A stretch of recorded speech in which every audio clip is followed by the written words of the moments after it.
What's up, y'all? You spit a work, huh?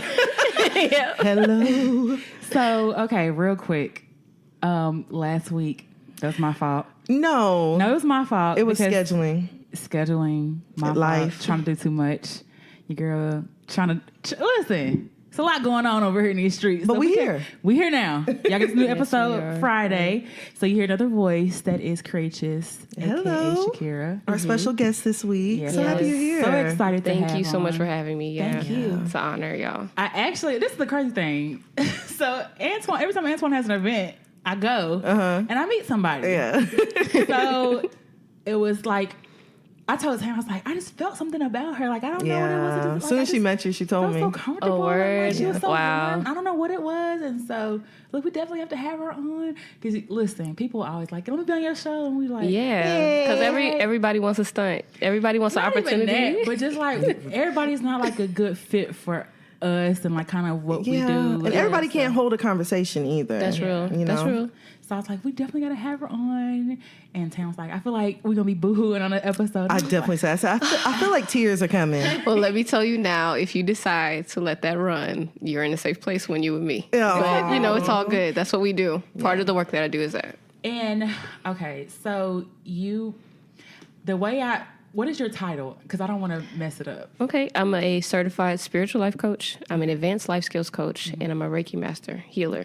Wow. So, That's an intense resume. It's a little bit to it. Also a mom, and we've been talking a little bit about that. And, like I told you, I've been with my fiance 7 years, so I consider myself his wife. We're getting married next year. Oh, so, good. yeah, thanks. So, Are you planning a wedding? Kinda. Sorta-ish.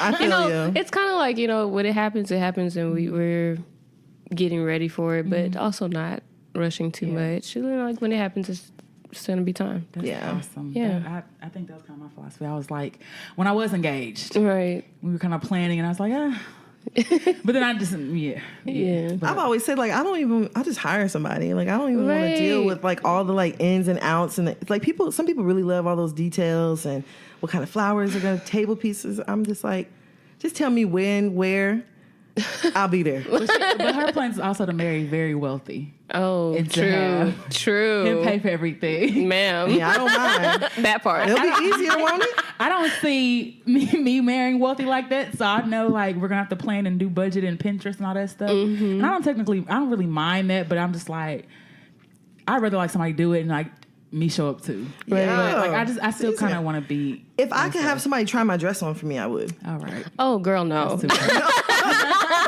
You want to put it on? No, Yeah, give you me a want to know body how double. it feels. Somebody do it just like you. She needs to have big breasts. Good luck. Good luck. What's a white woman That's so trying your dress on? Smell like wet dog afterwards. Oh, no. Nah, I'm gonna get a new one. So how we're gonna work this week? So we're gonna each try to guess a song. Okay. So do you? Yeah, I have my song ready. Okay. Okay. And we're just gonna talk it so in a way that you can't understand it. So yeah, you would like to know the lyrics. Okay. If you can Yeah, think of it. but I'm about 1,000% sure you got this one. Okay.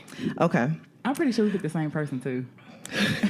Y'all probably did. She This don't- is like, The neo soul is one person that it's like always the main goes to. person everybody thinks about. Right. Okay.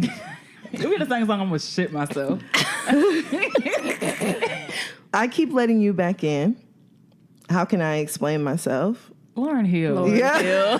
Okay. Name? Lauren Hill. Song? X Factor. Yeah. Yep. Okay. You laughing? I mean, but I've been listening to it this week, so that's why I was like, oh, I'm gonna do Lauryn Hill. It's classic. Okay. You got India Ari, huh? No. That's what I was thinking. Yeah, I Damn. almost did. India Ari. Okay, so maybe there's more than one person everyone thinks of. Okay. Girl, I know sometimes it's hard and we can't let go. Oh, when someone hurts you so bad inside, you can't deny it. You can't stop crying. I know this. It sounds familiar. If you start breathing, babe, you won't believe it. It feels so much better, baby. Bag lady. Let Erykah it go. Badu. Erykah Yes. Badu. Bag lady. Right? Oh, I'm like, I know those words. Erykah Badu is another good neo soul. She be hosting the Soul Train Awards. Yep. I definitely thought you were gonna do call Tyrone or something. I don't know. I went straight for. Have y'all Lauryn ever been Hill. to one of her concerts? I want to. Yeah, we did at Essence Fest. You saw Lauryn Hill at Essence Fest? Oh. I mean, I'm talking about Erica. Erica, we saw Erica? Yes. I don't remember that. Her shows are awesome. I be wanting to go to her birthday bash that she does every year. I've been to that one. You did? Was it lit? I didn't go this year. I went like a last year, I think. Man, and then you talking about, oh my God, that woman puts on a show. And she's funny and Yeah. excuse me. Erica be lit. Really, really good show. But she does show up for her stuff. Let me tell you, she shows up at like 4 hours later. so maybe it's a Neo Soul thing. And last weekend, I was having a conversation. I was like, I want a job where it's like, I'm going to be there whenever I get there. Right. And you gonna wait. Yeah. And you're going to wait for me. And you're not going to move. Yeah. You're not going to go to the bathroom. Oh. You're not going to do anything. You're going to wait. And I'm going to get there. I really want to see a Lauryn Hill show, but I'm not going to wait. And then I don't want to hear Lauryn Hill 2.0. That's what I'm saying. I don't want to hear that. I want to hear, what's it, The Miseducation. And I want to hear Unplugged like I've been listening to it. I don't want to hear no extra versions, nothing like that. Do you have a song? You don't have to. It's okay. I'd have one. It's one of my favorites, but I didn't pull up the lyrics for y'all. It's okay. It's okay. Because at least we had like some help this week. Because every week it'd be me and I'd be like trying to figure it out. But we had help this week, so it's cool. Okay. Look, I'm gonna catch y'all by the end of the show. Can I catch y'all by the end of the show? Look, I'm gonna catch y'all by the end of the show because I want y'all to guess this song. Hey, best friend. Ain't it a blessing? You are listening to another episode of Hear You Podcast. This is Tan. This is B. And we have our special guest here today. You ready to get started? Yes, let's do this. Hey, let's get it.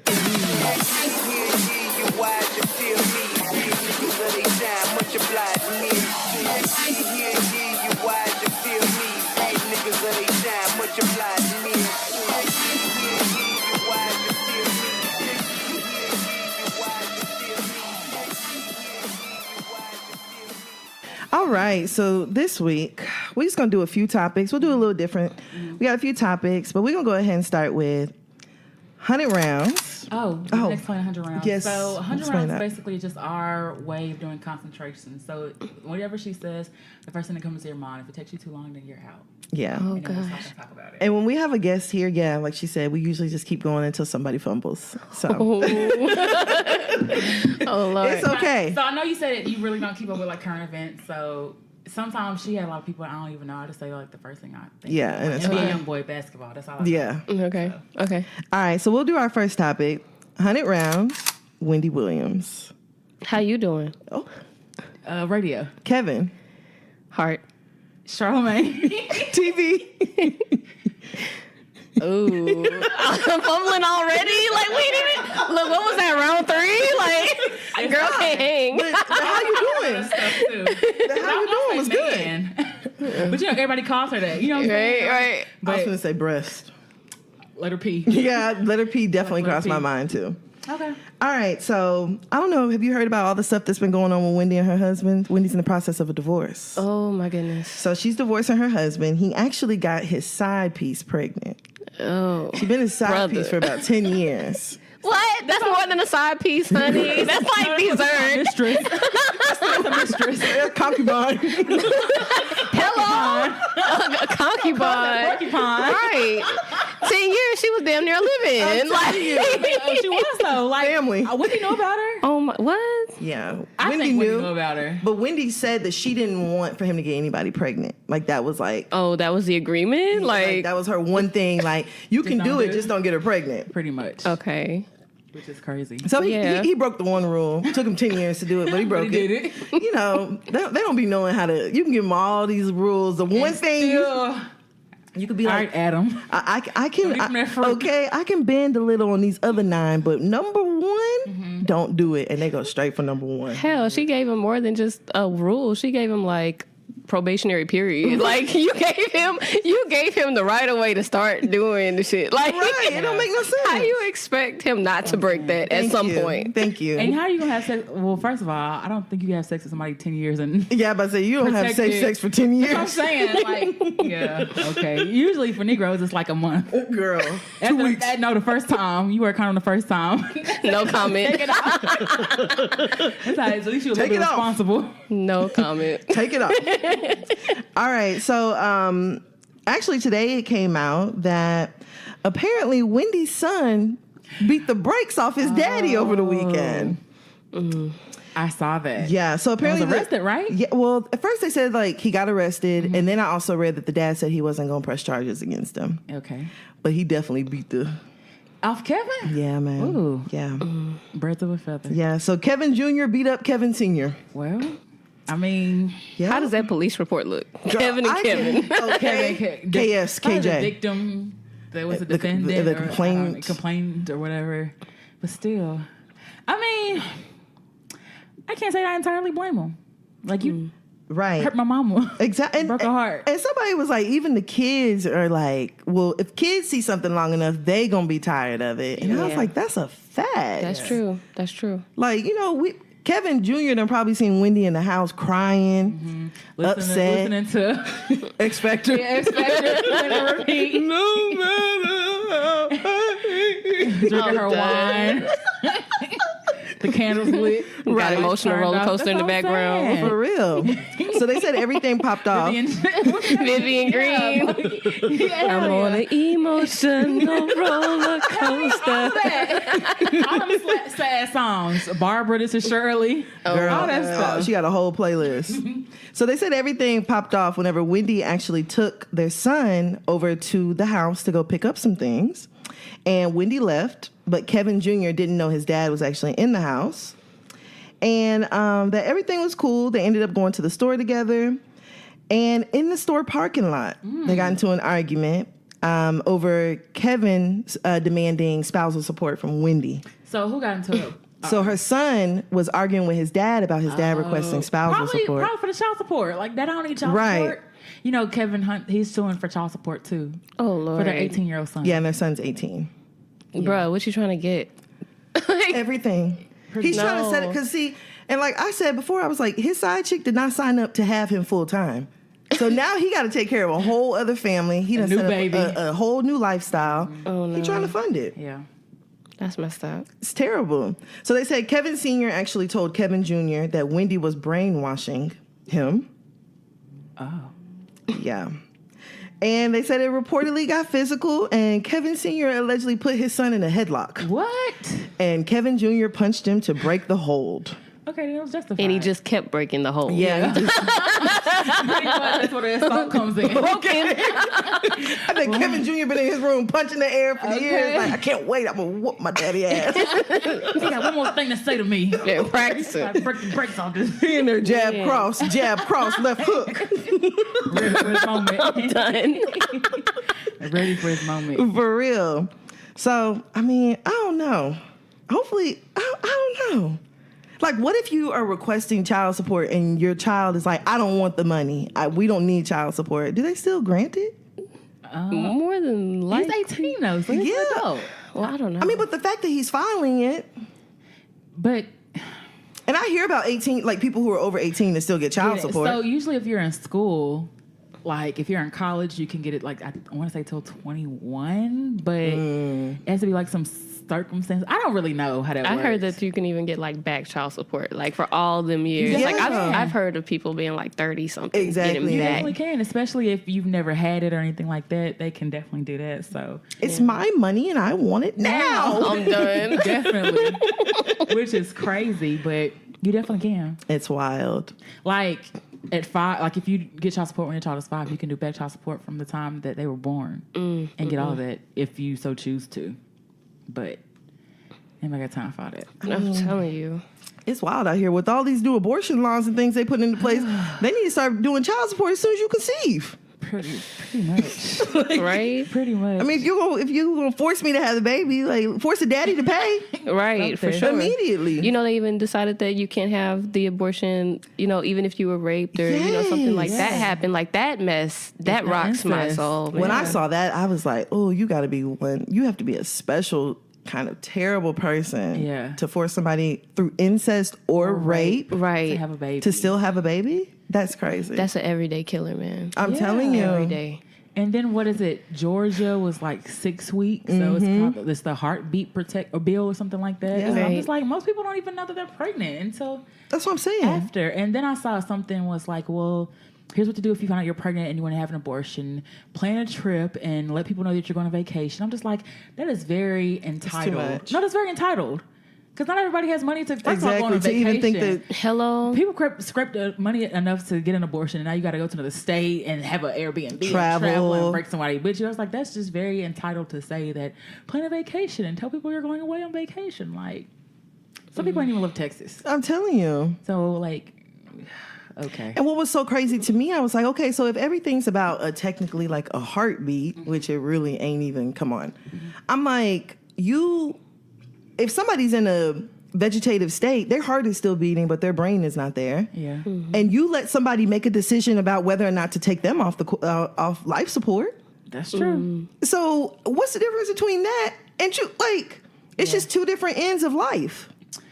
My whole thing is, I'm pro-choice. Okay, that's number one. Right. But I feel like a lot of people who are pro-life really want babies here and protection, but we don't care about life after the baby's born. Like, you want to take away the benefits from Medicaid, and there's no daycare assistance. Like, how do you expect a new mom to work when we know that money you get is below a living wage? Yep. Like, I think we even said like on making minimum wage, you have to work a maximum of 70 hours a week. Oh my God. To just break even in affordable apartments now. Like, who has that? And that's not including daycare. Thank you. Daycare for a newborn is at least $200 a week. Yeah, if not more. Yeah. Yeah, if not more, in a nice place. Yep. So you better off staying at home with the baby. Yeah. Pretty much, but I don't know. This whole it just doesn't make any sense to me, especially whenever I hear so many people who say like, "Oh, well, adoption is an option." I'm like, how many kids have you adopted? Yeah. Come on. Do you know how many children are like sitting inside of like orphanages and things like that right now here as we speak? Right. Like, and how many Black children there are. Yes. And how many people who want to adopt but they don't have the means? Like, adoption ain't cheap. No, and you hear like horror stories about children in foster care. Yeah. Like, is this really?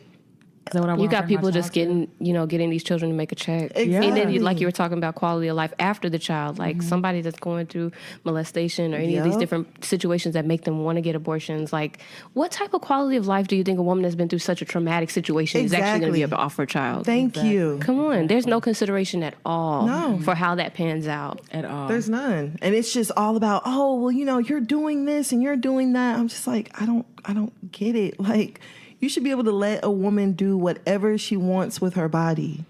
Mm-hmm. Like, there is no ban on anything else that we do to ourselves. You can go get tattoos. You can go get like, you can do whatever else you want with your body. Anything you want in it, basically. Yes, you can put anything you want in it, but you can't take nothing out. Like, what? That doesn't make any sense. You can take stuff out. You can even take stuff out. You can do it, but you can do everything else to your body except for this one thing. And I think to like force somebody to like have to bring a life into this earth, even whenever they're not prepared for it, I think that that's just really selfish, personally. You know what I think? I think that it's also going to lead people to start going back into some of our older stuff. Unsafe. Like it can be unsafe, but there's also like I don't know if you've read like Dr. Leali Africa. He has a set of herbs that you can put together for those type of purposes. But so we might end up having to get back to a lot of our stuff that, grandma, the roots in the kitchen. You know what I'm saying? Because definitely, I mean, reading books like that, there definitely was they called her a witch or the granny midwives that you can go to take care of some stuff, and you pass the money and they gave you some herbs and told you what to do and drink this and there are people that still are practicing that. You know what I'm saying? And I feel like it's not going to lead to an increase or decrease in abortions. This is going to lead to an increase in unsafe, unregulated abortions. Yeah. People who want to terminate a pregnancy for whatever reason are going to do it. Yeah, one way or another. And they're going to do it anyway. Yes. By any means necessary. Falling down the stairs. I'm telling you. Drinking bleach. Yeah, you hear people just drink bleach. Like, there's going to be hanger and like, that's just real. And it's like, why don't we just bypass all of that and just make abortions like accessible and make them affordable? Affordable, accessible, and legal. Yes. Like, it's not that hard. Like, it's crazy. It's really crazy out here. I be thinking to myself, I'm like, it's like a real war on women out here. Like, out of all almost things. A Handmaid's Tale. Yeah. Like, it's crazy. And I heard this and I'm not saying, I'm not a big conspiracy theorist, but it was just like, the military is depleted, so we have to build back our military. And if we had the lowest birth rate in 30 years. So where's the military going to come from? force these women to have babies. Yeah. And I've even told her. But that makes so much sense. It makes like a you're lot of dropping sense. bombs right now. No, no pun intended. It definitely makes sense. No, for real. It makes a lot of sense because I was even telling her I had read this article about how there's like a gap in the workforce because like so many people who are like in that millennial age, we aren't having children as quickly as the people who were before us. So the baby boomers are starting to fall out and we're over here like with dogs and cats. Yeah. Right. And out here trying to be entrepreneurs too. Ain't playing with this white man money. We're also successfully planning our kids too. Right. Exactly. Like, you know, we're not having kids to work in the field. We're not having kids anymore because our kids are dying before they reach 1 year old, and we have to have backup kids. Right. For that purpose. Like, we're not having 12. Like, my grandma had 13, 14 kids. No, maybe 12. I don't know. Between 12 and 14 kids. How many kids you got? A lot. And she's 100. Shut up. That's gonna be $1 million hit right there. She's 100. She's 104, and she's outlived a lot of her kids some of her kids that have passed. But that's not 12, 14 kids now. Like, people looking at you crazy. What? People looking at you have 4 kids now. Like, ooh, why you got so many kids? Girl. Right. Did y'all ever see that picture of that family of 6 that was posted and they were all wearing like matching pajamas? And somebody was like, oh, family photo. And somebody was like, I see 6 student loan debt, 6 proms, 6 proms, six cars. Wow. Yeah. And I've always wanted a big family too. Like, before I was like, I want 10 kids. And then I was like, Oh, hell no. it's expensive. Yeah. Too expensive. Yeah. Shoot, I got 1 and I gotta let go of the 6-child dream. Like, I'm like, maybe we'll work with another 1 or 2. I'm cool. Like 2 is like I'm like. She used to be 1. She used to be 1 kid only. I used to be 1 kid only. Right. But then I was like, you know what? Life can be a little bit traumatic at times, and I don't want for my only child to have to deal with that by themselves. Like, it'd be good if they had like a sidekick. Right. That's the only consideration at this point. Yeah. Me and my 4-year-old, he's like grabbing my stomach every day. He's like, Mama, I want that brother in your tummy. I was like, he ain't there yet. He ain't there. He's like, give it about 59 days. I'm like, okay, baby, we can't. No, he's so intelligent. Maybe he knows something you don't know. Maybe he does. I wouldn't doubt it. Because kids are very intuitive. For real. But don't be rushing me though. So this is the thing about the show. We usually start on one topic and then get on another. We're talking about Wendy Williams, and now we're talking about kids and all that stuff. Yeah. Right. So, okay, in the spirit of kids, we'll go ahead. Okay. So, we'll do 100 rounds. Okay. Trey Songz. Singer. Well, yeah, singer. Oh, yeah, you were just coming up with top. Yeah. With okay, never mind. My bad. Baby. Mr. Steal Your Girl. Mr. Get Your Girl Pregnant. Drake. Oh, wow. Successful. It was my turn, wasn't it? It's okay, because I was over here struggling as well. Like, I was going to say something, but I like him, but I didn't want to say the wrong thing about him. It was kind of like... I almost said cornrows. He got cornrows. Remember he had them? Just gotta make it. Oh, I thought you were talking about... Just gotta make it. I'm talking about just got to be successful. Oh. Yeah, he successfully got somebody pregnant and kept it a secret or something. He put a Drake. I wasn't hiding no world from my kids. I was hiding my kid from the world. Yeah, like, when Trey Songz posted, it was like, "Hi guys, this is Noah." I'm like, he supposed to feed at first though. Yeah. Like, hold on, is that a nephew, a grandchild? I'm like, Right? huh? He babysitting? Those look like fresh feet. Where did the baby come from? Those feet a little crunchy. They look like fresh baby. They look like they just stepped on earth. Look, Ain't touched the ground yet. new song finna be Bet the Nurses Know My Name. For real. I respect it though.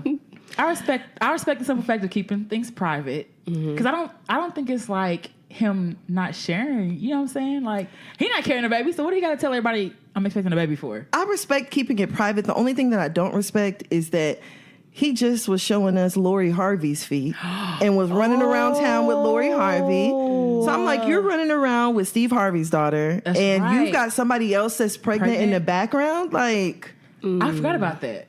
that's the only thing I really forgot about That's the that. only thing I didn't respect about it. Because I'm like, I understand, like, you keep your pregnancy to yourself, get it, whatever. Completely understand.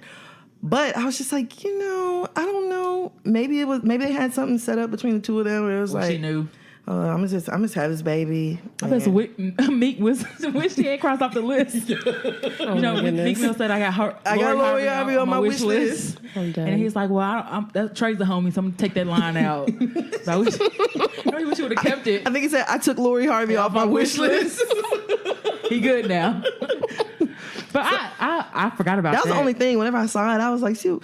I said, so you mean to tell me you were running around here posting Lori Harvey feet with you rubbing them, and there's somebody who probably could have really used you rubbing her feet. Rub in a massage.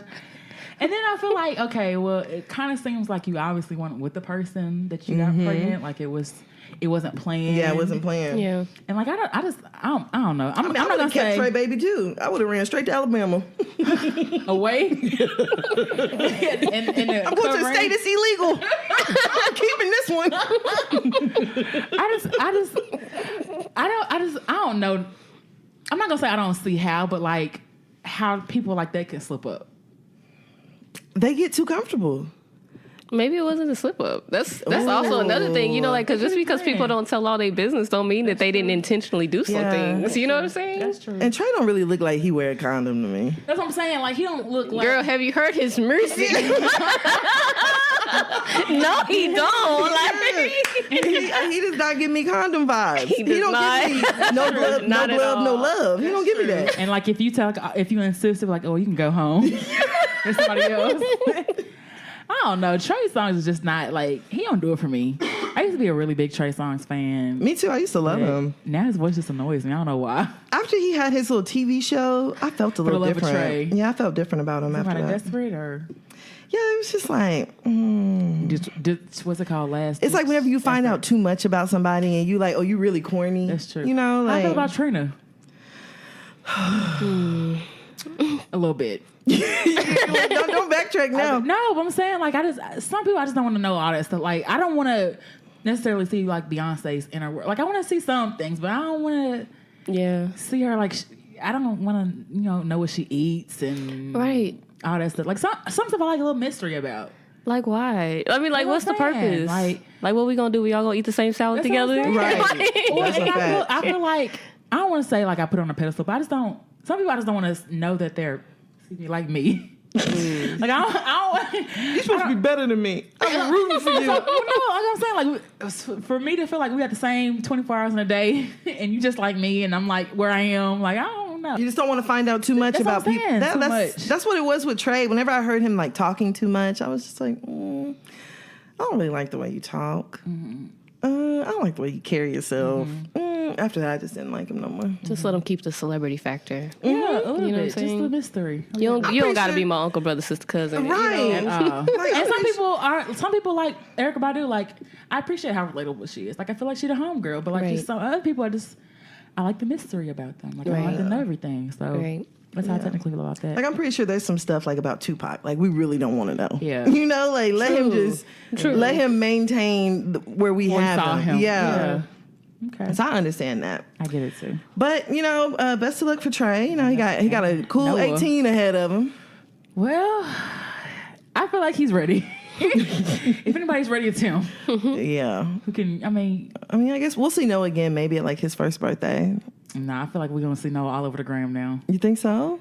Yeah, Trey gonna be on the jet with him. That's what I'm saying. Like, to be honest, we would have probably never even known Trey Songz had a son if he never posted it. Yeah, no, because nobody really cared. I'm not gonna say nobody cared, but like, nobody was like, I wonder when Trey is gonna get somebody pregnant. We didn't know Drake had a son until he got into that beef with who was it? No, but remember it came out way before that. I mean, we kind of knew, but we didn't know. Like there was like speculation that he had a son on the way, maybe, but like when Pusha T was like, you got a baby, nigga. You ain't a real man. Like, oh, you got a son. Yeah. So, like, we didn't really know. Wait a minute. I missed that. So, Pusha T talking about he's not a real man because he got a son? No, he was basically saying, like, he was hiding Drake was his a son. deadbeat. Yeah. Okay. And that's what I was going to say. Is like, at least I'm going to celebrate the fact that Trey Songz has an opportunity to not be that. Yeah. You know what I'm saying? Look at this. That's what we need. But deadbeat. So he was basically saying like Drake was a deadbeat, that he wasn't in his son's life and all that other stuff. Like there was rumors that Drake had a son, but like we didn't know for sure. Mm-hmm. Now how you out here doing guys playing videos and going and blessing motherfuckers? You wasn't even there for your child. It's a fact though. Yeah. What? I just feel feel like Drake is a fuck boy, but like. I've been said it. He just always gave me a vibe of like this like fuck boy that tried to give off this whole like I'm a good guy. Like, you can trust me. Degrassi. I don't really remember that. I just remember him being Wheelchair Jimmy. So like it's been a long time since I've seen Degrassi, but I don't really remember. Yeah, I don't really remember all that stuff. So it's like you can take the wheelchair out the mansion. Got the wheelchair for real. Damn sure. You ain't lying. For damn sure. You is not lying about that one. So, I mean, I guess we'll see. We'll see what's going to come with little Noah, you know. Trey, best of luck being a daddy and all that good stuff. Let's see what Noah you Songs. do. Oh, right. I'm sure that's not the baby. Noah Songs. If his middle name is Songs with a Z, I would holler. Oh, okay. You know, some people like people. Is that Trey Songz? Like people say, is Jesus' last name Christ? Shut up. Is Trey last name Songs? The world may never know. I know it's something else, but yeah, girl.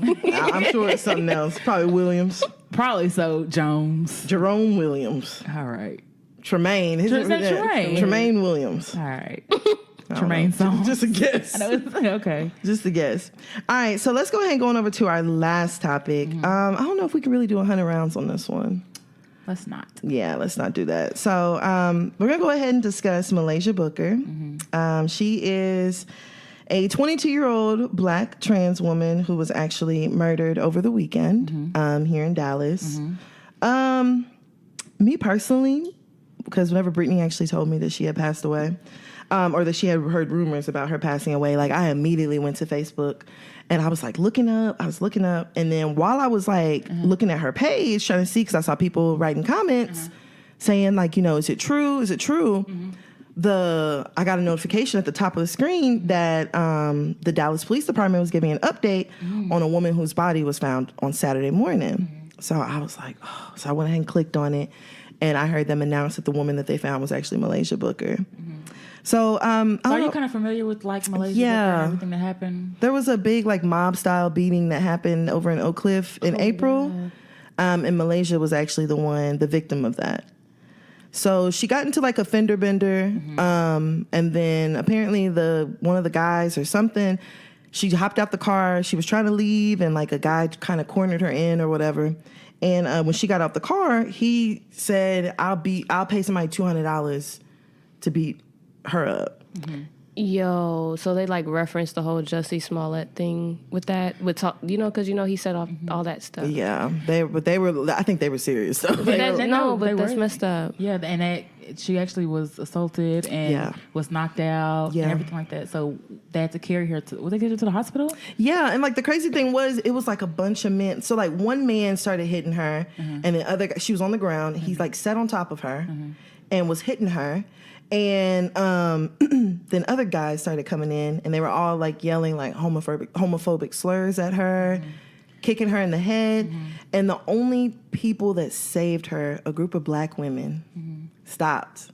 And Muhlaysia started like, she got up, she was stumbling, and she almost fell and like hit her head on the curb. And these black women were like, stop, stop, stop. And they literally picked Muhlaysia up and put her inside the car. And drove her to the hospital. And she was treated for like a concussion and she had a broken wrist.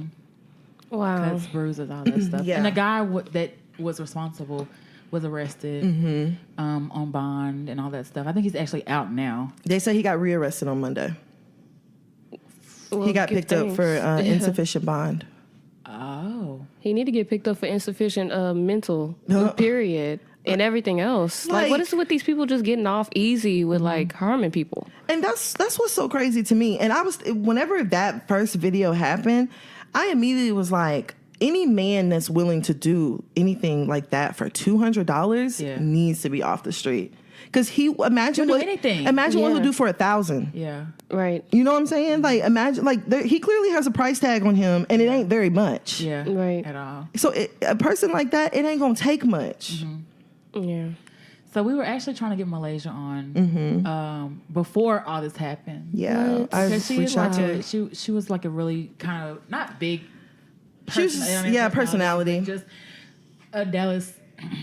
I don't want to say socialite, but like just well known in Dallas for live videos and stuff like that. Yeah. And so, like, to hear that she had been murdered, I think it was like a single gunshot or whatever. And then to hear the comments afterwards and stuff like that, like, I just realized how homophobic, and not realized, but I've been known how homophobic black people can be. You know, like, what's wrong with calling somebody their chosen pronoun? You know what I'm saying? So, like, if she identifies as a black woman, she's a black woman. Right. Yeah. So, a lot of people are like, that's a man, and y'all need to stop. And that's really none of your damn business. To be honest, let's talk about it. That's their choice. You feel what I'm saying? That's her choice, their choice, whatever. But that gives nobody any license to go and harm anyone. And then it really shows a sense of insecurity on any man that would ever. You know, like if you are secure in yourself, you don't have any reason to go out and do anything like that to people. Exactly. No. And you know, and like B was saying that, you know, you realize like how hateful. I realized that not just like people being homophobic, but just like how hateful people are in general. And so like some of the comments that I read were like, oh, well, you know, don't you guys really mean that a man with a wig was found dead and all this type of stuff? And I was just like, for you to have that kind of like hate in your heart for somebody that you don't know, you know, like, or for you to be that desensitized towards just human life in general is actually crazy to me. And she, so she was a sex worker also. And so that's kind of why we wanted to bring her on, just to kind of like talk about like sex work, being trans, and like kind of having to be not forced, but like almost forced to live that lifestyle, because a lot of people, there's still discrimination in the workplace behind you being trans and things like that. So a lot of Black trans people resort to some sort of sex work. Yeah, because they're fetishized. Yeah. Wow. And it's usually, I mean, I'm not going to say usually, sometimes it's straight men that picked them up and things like that. So initially my first thought was like, oh, you know, it had to be a trick that did something like this. Because Tana had said she had gone live earlier that day and was talking about she was getting ready to walk the block. Yeah, during her live, she was like, I'm getting ready. Like, she went live at like around like 10:30. They found her dead at 6 a.m. And so she was like, I'm getting ready. I'm putting on my best face. I'm finna hit the street. She's like, they finna get the best of me. And then I remember at one point in the video, she was like, I'm just thankful to be alive. She's like, I'm thankful to have breath in my body. And she's like, I'm thankful to be here. Wow. And, you know, like for just a few hours later, for all of what you just were thankful for to be taken away from you at the hands of somebody else. And Muhlaysia was only 22. Right. And I think... I think like for you'd only be 22 and for Muhlaysia to have experienced that much, like from living life as, you know, going through life, transitioning. Because I read a comment from somebody who said that she started transitioning in high school and like people were like really bullying her. And so to like deal with that in like high school and then to like become an adult, like imagine graduating, you're like, okay, now I'm really going to be who I want to be. Who I want to be. Right. And you're still like facing all sorts of like trials and tribulations. And, you know, because whenever I first started like following Muhlayshia's like story, she was working at Pachugo, the ice cream place in the airport. I didn't know that. Yeah, that's where she started. And she was saying that people were constantly asking her if she was a man. People were staring at her while at work. And all she's trying to do is give you ice cream. you know, and I'm like, you won't even give somebody the opportunity to make money, like, safely, like you know, for them to feel comfortable in their work environment. Who can work like that? Yeah, who can work like that? And you wonder why, like so many of them, like B said, they go into sex work. Like it's the easiest even thing. More like demoralizing and you know demeaning to your character, your person. I mean, that's got to be hard. Just the emotional. Exactly. Yeah, it's hard. So that's why I was just like, oh. I was actually really sad. I'm not gonna lie. Like I was really sad. Like all day Sunday, I was just like, why? Like, why would somebody do that? So, you know, of course, there's like plenty of like theories and things that are going around Dallas that it's like related to the mob style beating that happened to her before. Because the people that were trying to like get the guy off or stuff like that. Yeah. Or, you know, so she wouldn't come testify, which I don't think that. I mean, it was on video. Yeah. So you basically did it yourself. Yeah. Or then another one was like, it's a serial killer because there's another killing the next day. Yeah. And there was another trans murder October of last year. So, and it was, I think they said that the murder from October, It happened like just a couple miles up from where they found Muhlaysia. So they found Muhlaysia behind a golf course over in like East Dallas, but they said it was like near White Rock Lake. And apparently she was found like just in her bra and panties, and it looked like somebody had just thrown her out the car. And so whenever I was thinking about it, I was just like, you know, for you to die by yourself, you know what I'm saying? Like, it's hard enough to like die alone, but for you to die alone so violently, and it's like someone just discarded you. Like, it's just it's so demeaning. It's very sad. It's super sad. So they have to do something. Like, because this is what the 19th murder, in May, or what was it? Oh, this is in May. We've had 23 or 24. Well, I mean, the number's gone up since Sunday. 23 or 24 murders the month of May. And we were whenever Muhlaysia passed away on May 18th. And it was 23 murders the month of May, and we're only 18 days into the month. Oh my goodness. Which is it's more than one a day. Yeah. And this is in Dallas? In Dallas. Well, they're saying that Dallas is actually like one of the worst places to be in terms of the crime rate. You think places like Baltimore and all that are really like, they used to be the ones known for like being murder capitals of the U.S. Dallas. Yeah, Dallas is up there. It beats. Yeah. And I'm like, you wouldn't even, just riding through the streets, you almost don't feel that. You don't think that. Exactly. Nobody's really talking much about it. Right. But it's happening. It's right here. It's right here in your neighborhood. Exactly. And to see that statistic, I was just like, wow.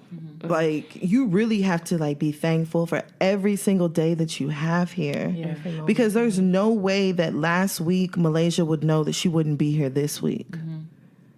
And it only takes at 22 years old. Like, I can imagine, like, if I would be gone at 22, like how much life I would have missed. And that's what I'm like. Not had a chance to experience, and it's just crazy. Like, 22 is so young. Yeah, super young. And we don't. I think now that I'm in my 30s, I was like, oh, back then, like, I thought I knew everything. I was trying to figure stuff out, and like, I'm just now starting to live a little bit. Right. So at 22, like, I wasn't doing nothing. Like, I didn't know nothing. I thought I knew everything. Right. Like, my view differently now at 30 than it was at 22. Yeah. So I just can't imagine your life being cut short at 22. Exactly. Right. And so violently. I just feel like Dallas Police Department, they did not protect Muhlaysia. Because they said even the fact that the guy that they arrested, for him to have been released, and Muhlaysia was never notified that he was released. Like, the victim is supposed to be notified whenever the assailant or whatever has posted bond. So you can at least know, like, he's back on the street. Yeah. At least for the time being. So the fact that Muhlaysia was never notified. Yeah. Like, or, I had read something that a local, like, LGBTQ community or a group, they put Muhlaysia into a hotel. And I'm just like, that's not enough. Yeah. Right. And I think she had a GoFundMe, and people were complaining about how much money she was raising. I don't care if her goal was $1 million. Like, that don't have nothing to do with me. Like, if she felt like she needed that money to start over anew and live life, and I don't care if she transitioned fully with that money. That's her business. Right. People gave to it. Exactly. People give to what you want to give to. Are you going to contribute? That's all. That's the only question. The people who had a problem with it didn't contribute. And the people who wanted to give gave. Like, right. It didn't bother me not one. And the crazy thing is, like, with her GoFundMe, so many people reported it that she didn't even get the money. She didn't? They refunded every single person who donated. Because a lot of people started, like, reporting it, saying, report this, and she's just doing this for this. And, I think it had raised, like, $8,000. Yeah, $8,000. She raised, like, $8,000. And somebody had created the GoFundMe page on her behalf. Yeah. And people were reporting it so much that GoFundMe was like, nope, we're not going to pay this out. Yeah, because then they're worried about the PR and all that other extra stuff. But I mean, people come up with GoFundMes for like any freaking thing. I've seen people even did one for vacations. They even did one for the guy that had assaulted her. Yeah. And I think it was only like $2,500. But of course, I reported that. Yeah, yeah. Like, you should leave him. And it was his wife that made the GoFundMe for him. Like, help me free my husband. Like, your husband should have put his hands on nobody that didn't deserve anything. Yeah, like, there's so many things that your husband could have put his energy and efforts into that day, aside from what he did. Yeah. And so I'm like, there were so many things because even because Muhlaysia had went live, I think it was like Thursday night And I had watched her live, and people in the comments are like, well, what'd you do with the $8,000? And she was like, y'all, I'm not talking about that. She's like, I didn't even get no money. She's like, I'm not talking about that. That was her first time going live since she had got assaulted. Right. Because, of course, I'm sure they told her, like, lay low, you know, stay off of social media like that. And so she went live on, like, her, like, backup page that she had. And she ended up deleting the live afterwards. But so many people in the comments were like, you stole money and you tricked people and you tell them about how you beat up women. And Muhlaysia was like, I've never put my hands on a woman. She was like, at the end of the day, I know I'm 6'3". She's like, I wear a size 12 shoe. She's like, I know what I would do to a woman. She's like, I would never put my hands on a woman. And it's just like, for so many people to be gaslighted by things that they assumed. Yeah. You know? It's crazy to me. Yeah. It's crazy. I just don't think that people realize what they've done, like the kind of person that they've, I don't know. I Yeah. don't think anybody ever recognizes, you know, all of that they take from the world when they take a life. Yeah. That's true. Like, you know, for somebody to have gone through so many like trials and tribulations and still be able to smile. Right. That's a special kind of person. Yeah. You know, like for somebody to be able to like go through that last week and be able to wake up this week and be like, you know what, I'm going to fight. Like, I'm not going to just lay down and let them roll over me. Right. That's a special kind of person. Yeah. You know? Life is good and I'm glad to be here and all that stuff. So That's a life that's a blessing to somebody. Exactly. So I think it kind of transitions as we get away from our topic to talk a little bit about what you do. So how did you get involved? How did you become a spiritual life coach? Because I've heard of a life coach, but I've never heard of a spiritual life coach. So talk a little bit about what that is. So a spiritual life coach is somebody that's helping you to, you know, process things in a safe space. It's more about feeling feelings that have been repressed, dealing with emotional trauma, childhood traumas, fulfilling emotional dependency needs that like our parents just really couldn't feel for us. You know, a lot of times our parents are just functioning off of like what they were taught. And what they were taught is usually by the mentality of maybe a 14-year-old child, because a lot of us don't process anywhere beyond that. So, you know, that's a huge part of it, but a lot of it is about helping you to tap in, or whomever I'm working with, to tap into the truth about their power. And like this, you know, talking about this after talking about Muhlaysia is like super heavy on my chest right now. I'm sorry. I'm like almost. No, it's okay, because I'm right there with you. Because wow, like that's a blessing of a life. Somebody that continues to go on and go on and go on. And every day we're all doing that, you know, in some way, shape, form, or fashion or another. We're like continuing to go on and we're coping with so much. And you don't know what's underneath the makeup, the mascara, That's a fact. the cute clothes, the fancy car. You don't know what's going on underneath all of that. And sometimes there's not a safe place to process it and to deal it and to really feel instead of rationalize it. Right. Try to make it okay. Try to make it work for other people in your circumstance. Yeah. And so that's a part of what I do. I mean, it's a lot deeper too, but it's a little difficult to get into. So you have probably had that more questions. When I talked, I was like, that sounds like heavy work. It is. Like when we started talking like at the event, I almost started like tearing up. I was like, because you were talking about especially like childhood trauma. And I was like, I don't even want to talk about this right now. Like that is just so like, I just started tearing up because I was like, ugh. It can feel like that. Heavy. It is, because I mean, you have to think. I mean, we continue to take on different thought systems and beliefs from our parents and from the society that we live in. I mean, like think about Muhlaysia's situation. She's been told her whole life that she couldn't be herself. Yep. And how many other ways have you been told that in your own life? That's a fact. And how do you cope with that? Yeah. What are you putting on every day? What suit are you deciding to put on today to make up for it? And I'm feeling it right now, guys. I know. Ladies, I'm sorry, ladies, just like it's hard.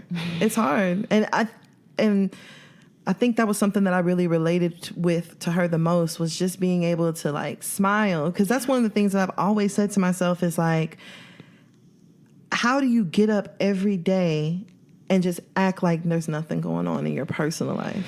You know, like I had a mom who was like very ill for a while, and like I think back now and I'm like, how in the hell did I go to work and work and go to lunch, come back and get off and like do all of that and still, like, with everything that was going on. It's crazy, the things that we will all just, like, process. We're programmed to get through it like robots. Like, that's right. You know, you feel bad for wanting to take a sick day. You feel bad, like, for not being sick and wanting to just take a personal day. Like, you know, these jobs guilt you into, you know, like, well, you got to save up your hours. And it's like... Yeah.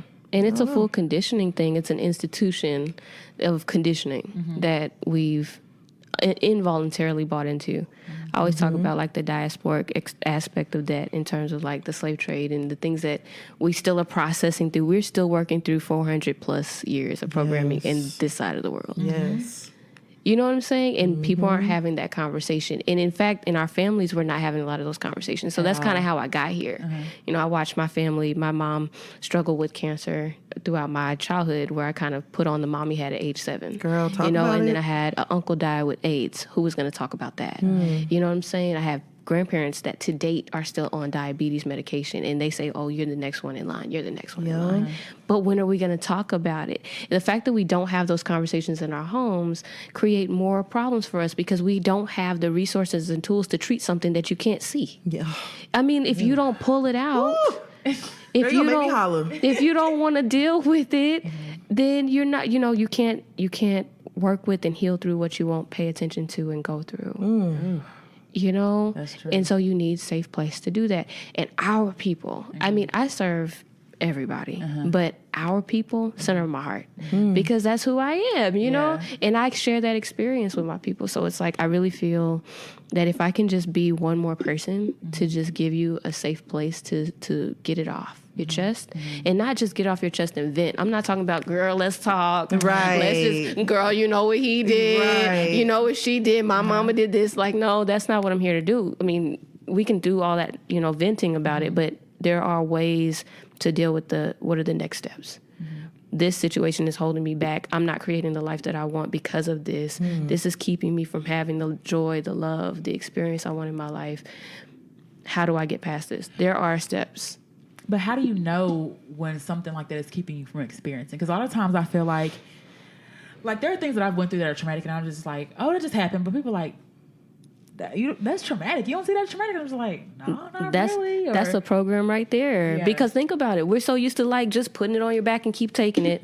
Just put it on your back and keep taking it. Taking it this long. What? Yeah. Hello? And then just keep on taking it. But don't you know that somewhere that shit, like, falls apart? Yeah. You're not Superwoman. Yeah. And sometimes we have to be told that. Yeah. Like, we're not freaking superhuman people. We are humans. Life has an end date at some point. You know, and so in terms of your question, you're asking, like, how do you know? It's paying attention to your metrics. So I sometimes go through with my clients and they do like an analysis. Like, on a scale of 1 to 10, are you living your absolute best life? You know, living my best life. Ain't going back and forth. That's my jam. Anyway, you know, like, are you really living your best life? Are you really getting what you truly want and desire?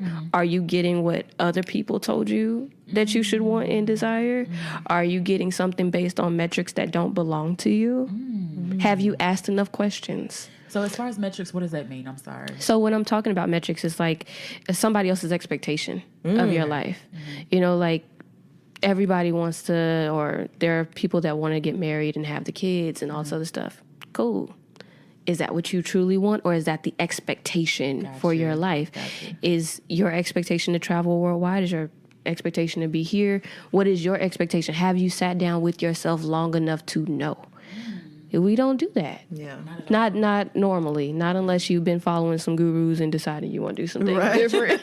Grown up like that. You know? Well, I mean, in our community, I can't say I've run across many who have. Yeah, I was just about to and say. that your parents let you explore your feelings and emotions. We were talking out there about our kids, and I was like, you know, my youngest is just so emotional. Yeah. And even sometimes you be like, you need to whoop her and all that stuff. And I just try to let, because she's a very emotional child, so I try to, okay, I call her Gucci on the show. It's all good. Okay, Gucci, like, are you sad? Are you upset? Like, what's going on? Or, oh, you're not my friend no more. Okay, well, I understand. I'm your mommy. I still love you. You know, I tried to go that route because I was beat, you know what I'm saying? Like, got beatings and all that stuff as kids. And, like, you know, you don't talk back in this household and kind of suppressed and, like, being grown. Like, you know, you don't talk back and, you know, you're not really allowed to express yourself and really talking. So I try to give my kids the chance to do that. And I kind of try to shy away from whoopings because, you know, I've gotten whoopings that didn't feel like whoopings. It felt like beatings. Right. They were beatings. So I try to do that. So how do you feel that, like, as growing up, because you talk a lot about, like, childhood trauma. So how do you feel that it plays now into, like, how you are as an adult? Well, for me personally, or just for Both. Okay. I mean, it can be both. Whichever. So when we go about doing the work, you're going about self-parenting. And so that's a huge thing because what you're doing is, let's just say on a scale of 1 to 10, I gave my mom a 7, and that's being nice because 7, like, there's no such thing as a perfect parent, Right? And that's a belly button issue. We call it a belly button issue. Like if you were born and you got a belly button, you pretty much got parent issues. Yeah. Everybody. Oh, okay, got you. Because honestly, again, there's no such thing as a perfect parent. So they do the best they can with what they know. We hope. Right? We hope. And you make do with the rest. Yeah. So if I gave my mom a 7, that means I may need to mother myself another 30% for the pieces that she couldn't feel for me. Now, my dad wasn't present. So you give him a good old 0. Right. And I got about 100% of fathering myself, making myself feel secure, making myself feel loved, making myself feel nurtured. Because what we end up doing is going into relationships with other people to fulfill those things. Instead of dealing with those things ourselves, being secure, whole in ourselves, we go into these relationships expecting them to fulfill us in some certain type of way. Right. And that then creates this blowover because you got 2 wounded inner children smacking each other. Yeah. With, you should be doing this, and why you ain't doing that, and based on what my mama told me, you know, stuff. And let me tell you, I've played that role. Like I said, me and mom, we've been together 7 years, and it has not been no crystal stair. You know, I have to memorize that poem. Yeah, life ain't been no crystal stair. No crystal stair. Like I had to do with the slave. Yeah, I don't remember it now, but I remember I had to memorize it. And I was like, ooh. They had you envision you was on the ship saying that much. Yes. It goes deep. It's amazing you said that, though, because what I've found myself doing is, like, repeating the same cycle with men. Yeah. And Tam, like, even today was telling me, like, you deserve more. I was like, all right, girl. Like, whatever you say. But I find myself usually with unavailable men or abusive men. And sometimes it may be both. So do you think that sometimes, or just some of the habits we continue are part of our childhood trauma? I believe so. And I believe that it's also us playing out the portions of our parents born in us. You know, you may be subconsciously trying to heal something that doesn't even belong to you and you don't even know. You know, and so I too have done the same thing. You know, I watched my mom with a lot of different men and I didn't have a lot of different men, but because I felt like, you know, I'm going to be polar opposite, I kept myself shut in and wouldn't experience certain things with men and would still take certain things that I watched her take in certain relationships. So I process out the things that she's been through and then process the things that I've been through. And then, you know, again, this is her mother passed down to her from her mother and her mother and her mother. So you get into like ancestral healing for real. So that's, you know, that's where we go with that. Yeah. And so a lot of times it's looking for something and exactly what they say, looking for it in the wrong place because it's all inside of you. And sometimes we just have to be reminded and given those tools. And then even as a people, we don't get like the rites of passage that we should have gotten. Right. We don't get the rites of passage as women to be given back to ourselves. You know, a lot of times our parents, and if you're, you know, Christian or, you know, in Islam or any of those, I've been through several different spiritual situations. We can talk about that later. But, you know, if you practice any of those, a lot of times your rite of passage might be you get in a relationship with God, but then there's like, what about the relationship inside of you and the God that exists within you and helps to empower and strengthen you, right? And it's fortified you to be all that you need to be and deserve for you. And then somebody that's worthy of that can, you know, because like attracts like. There's somebody that's worthy of that can move into that space because something that does not resonate with you cannot exist with you. That's a fact. So, you know, somebody that's going to be abusive to you or is going to be distant from you is only playing on what you're putting out. And it's not something that I want to say. I'm not trying to hurt you. I'm not trying to hurt you. No, we need honest truth. Yeah. Yeah. So you can be as honest as you want. Please. She's like, girl, get out my shoes. I'm looking at her because this is a conversation we've already had. But if this is, so we are very open and honest on the podcast. So That's what's up. Anything that you sense or anything that you want to say, go ahead and say it. Yes, Well, yeah, please. I mean, that's what's up. No, Censor I hear you. I hear you. That's what you got to do. I mean, that's even how I operate in my work is that, like, I'm going to keep it 100. I'm going to tell you like a TI is, I am not perfect. I'm not trying to be. I don't intend to be. Yeah. You know, I work with my clients. We work through our things together. I cannot stand a healer that acts like they're on some type of secluded mountaintop and you got to climb up to reach them. Yes. I'm just not for that experience. I just really feel like we should be working through this together. So that's what we do. And so, yeah. I mean, like, I'm here with you. We're going to keep it 100. Right. Well, I think sometimes, too, people think, like, spirit, like, if you say spiritual, first off, that's scary to people. Oh, yeah. People don't understand spirit. Yeah. And then, secondly, spirit, like, oh, well, I can't drink around you. I can't cut. Like, Girl, you just on please. this. Some people think spiritual, like, that just means, like, up here, and you don't do certain things, or you don't even go through certain things. That's not what spiritual means at It's all. a You're just total. more in tune to your spirit than maybe other people may, or you may listen to your spirit more than other people may. Right. Or Shoot, I'm still learning some of those things too. You feel what I'm saying? Like, we in this thing together. Yeah. Like 100%. It's literally a learning experience every single day. And you just making the conscious choice. All that I say, when I say that I've become a certified spiritual life coach, what that means is that I've decided to go and get the tools so I can help my people. So that I can be the one to help. Because a lot of the people that's getting that certification, I think I might be one of the few Black and probably the youngest one in this company. It's a 30-year-old program. It's like one of the first spiritual life coaching programs in the US of A. So, you know, I went and got the information because I saw how it worked in my life, and I just really want to give it to other people. But that has nothing to do with my everyday life. That just means that, when I say it doesn't have anything to do, what I mean is that it just means that I have made the commitment to be focused on this for my life. Yeah. Which, you know, some people get all that little glorified. You're like, oh, she this, she that. And it's like, honey, boo-boo, you don't want to go through what I go through. You know, you don't want to walk in with shoes. It's not different than anybody getting any certification, like, you know, as her being a relocation specialist. That's, that's what you do. That's what you've been trained to do, but it's not who you are. Right. Exactly. It's just We're so much more than that. Picked up along the way. Right. When we go to school for stuff, like, it's not who we are. I'm not just I'm a nurse, but I'm not nurse all the time. Right. Listen, how long have you had that mole? Like, I get it as far as that's concerned. But I think when you say spiritual, people just like it can be scary. It's not, for the most part, spiritual is not something you can like. It's some things you can learn, but I feel like it's not like you.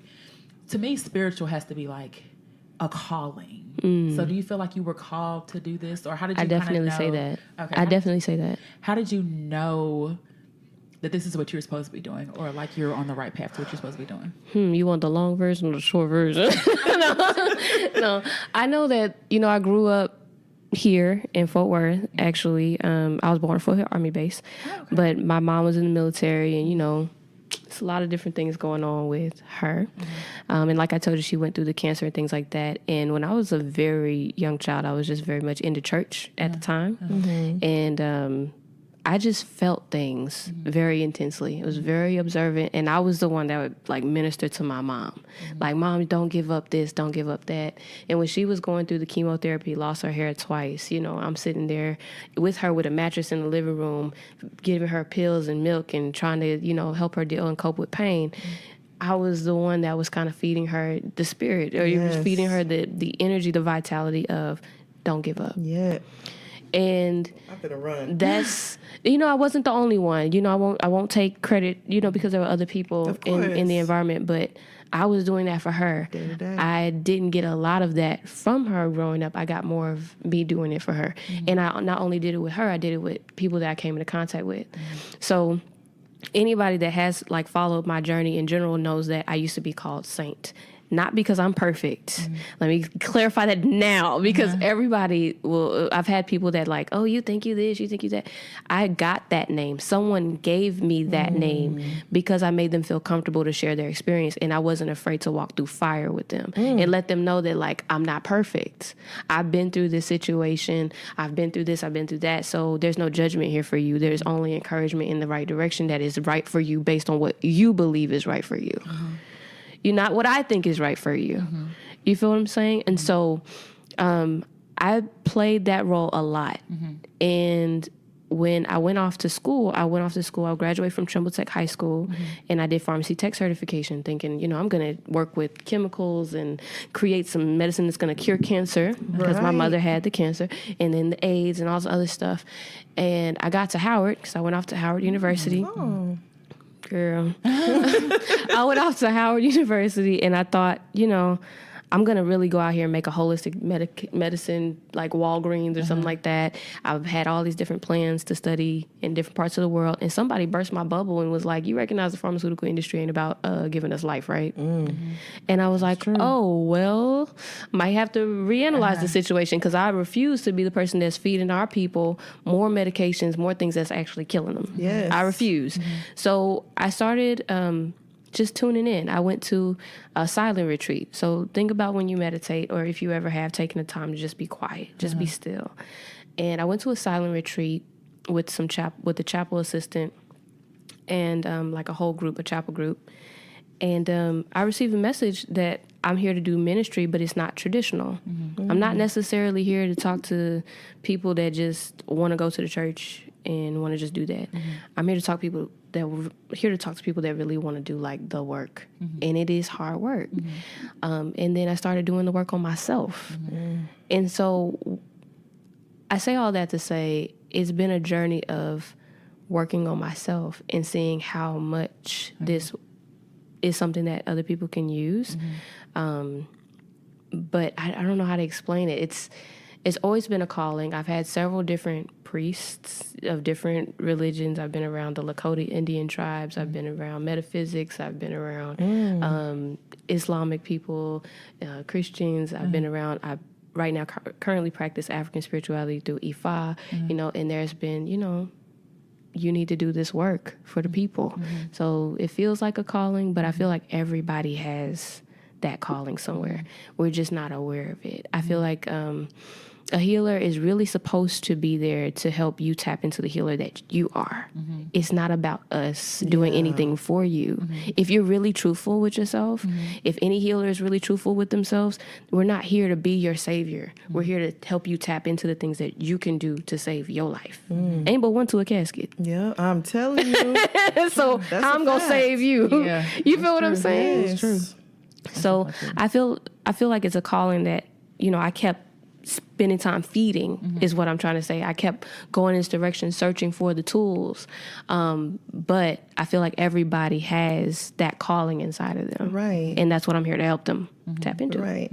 So you know, we were kind of talking a little bit earlier, and I was explaining that, you know, I feel like I have a gift. I haven't necessarily like honed in on it, and I haven't like perfected it. Because like I was saying earlier, you know, like I'm an extreme empath. Like anytime Brittany's going through something, I'm going through it with her, whether she knows it or not. Yeah. And, you know, with me being such an empath, some people can almost feel like it's a little bit intrusive, that you're just like, you know, because feeling into them. And I'm just like, girl, just stop. Just leave them alone. Like, you know, because I'm riding this wave with you. So what would you say to those that are trying to like hone their own special gift that they do have, and they know that they have it, they just don't know how to tap into it? Well, first off, I'd say validate yourself, because you know you have a gift, so therefore you've already tapped into it. So it's changing how you communicate about it. You have tapped into your gift.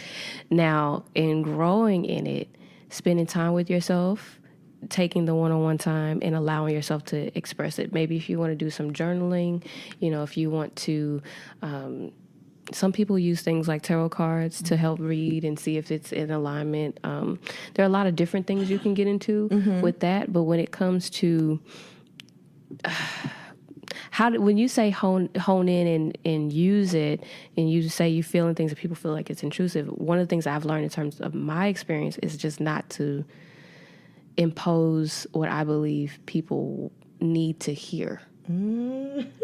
How do I say that better? But because sometimes we know things about people as empaths, because I too am one, but sometimes everybody's not ready for that part of their life.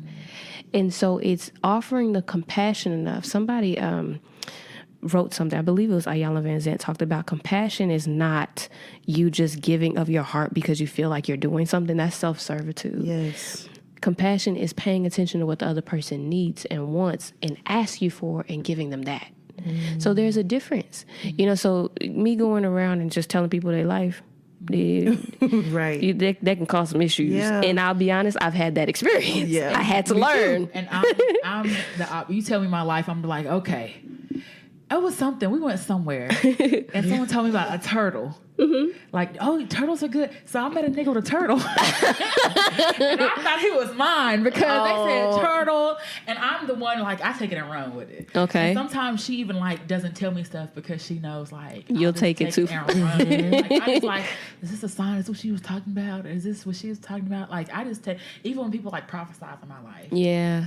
I'm kind of worried about it because I take it and run with it. Yeah, and you have to be because everybody's intentions are not the same, and everybody's vesseling is not the same. Now, what's for you is always going to be for you, but when you're dealing with certain people, like their interpretation of it, we're dealing with different languages even, one word could mean something totally different in somebody else's experience. Yes. So I could tell you blessing and you could think something church related, and I could be thinking something Ifa related, and it has no add up. Like it just doesn't even. So you do have to be careful about that, but using your intuition, where you get into that still place and you feel in your womb, like even putting your hand on your heart and your womb and just feeling, does this feel right for me, and allowing your body to answer. Have you ever tried that, letting your body answer questions for you? No. We have that innate ability, but when you're going to places like doctors, and I'm not saying that you shouldn't go, but sometimes doing too much of the external stuff, you're really tuning out from your power. Yeah. You're silencing your inner voices, and you want to be able to figure out which one is talking, because there's different ones. You got that self-sabotaging one, like, girl, you ain't even got it together. I don't know why you trying. And we're definitely not talking about, like, if you have any type of mental illness. This is mental illness month, so you definitely have other types of voices. Yeah, right. Definitely. You may need to do your medication. Yeah, that's fine. I'm not against medication. If you need that is for you. Right. Let me make that very clear, because I'm not a medical professional. I do not give medical advice. Right. But what I am saying is that there is a power within each and every one of us that will tell you what's right for you, because what's right for your sister might not be right for you. Yeah. And even though you mean well for your sister, y'all have different paths. We have individual paths. So you give people the dignity of their path. Let them have what they're supposed to have. Yep. You feel what I'm saying? Yeah. Whew. And it was crazy when we sat down. Like, I don't even know if I told you I was a nurse before, but you said you felt like the healing and nurturing. And I've always been told that. You just have a very motherly, I've always been like that. There is this energy around you. Just the way that you carry yourself is very much nurturing. Like, it's just like this strong. If you think about if you were to cry and you wanted to lay your head in your mom's bosom, it's like Mammy titties. It's like bosom, titties, boobies, all them things. And if they big enough, it's snuggling.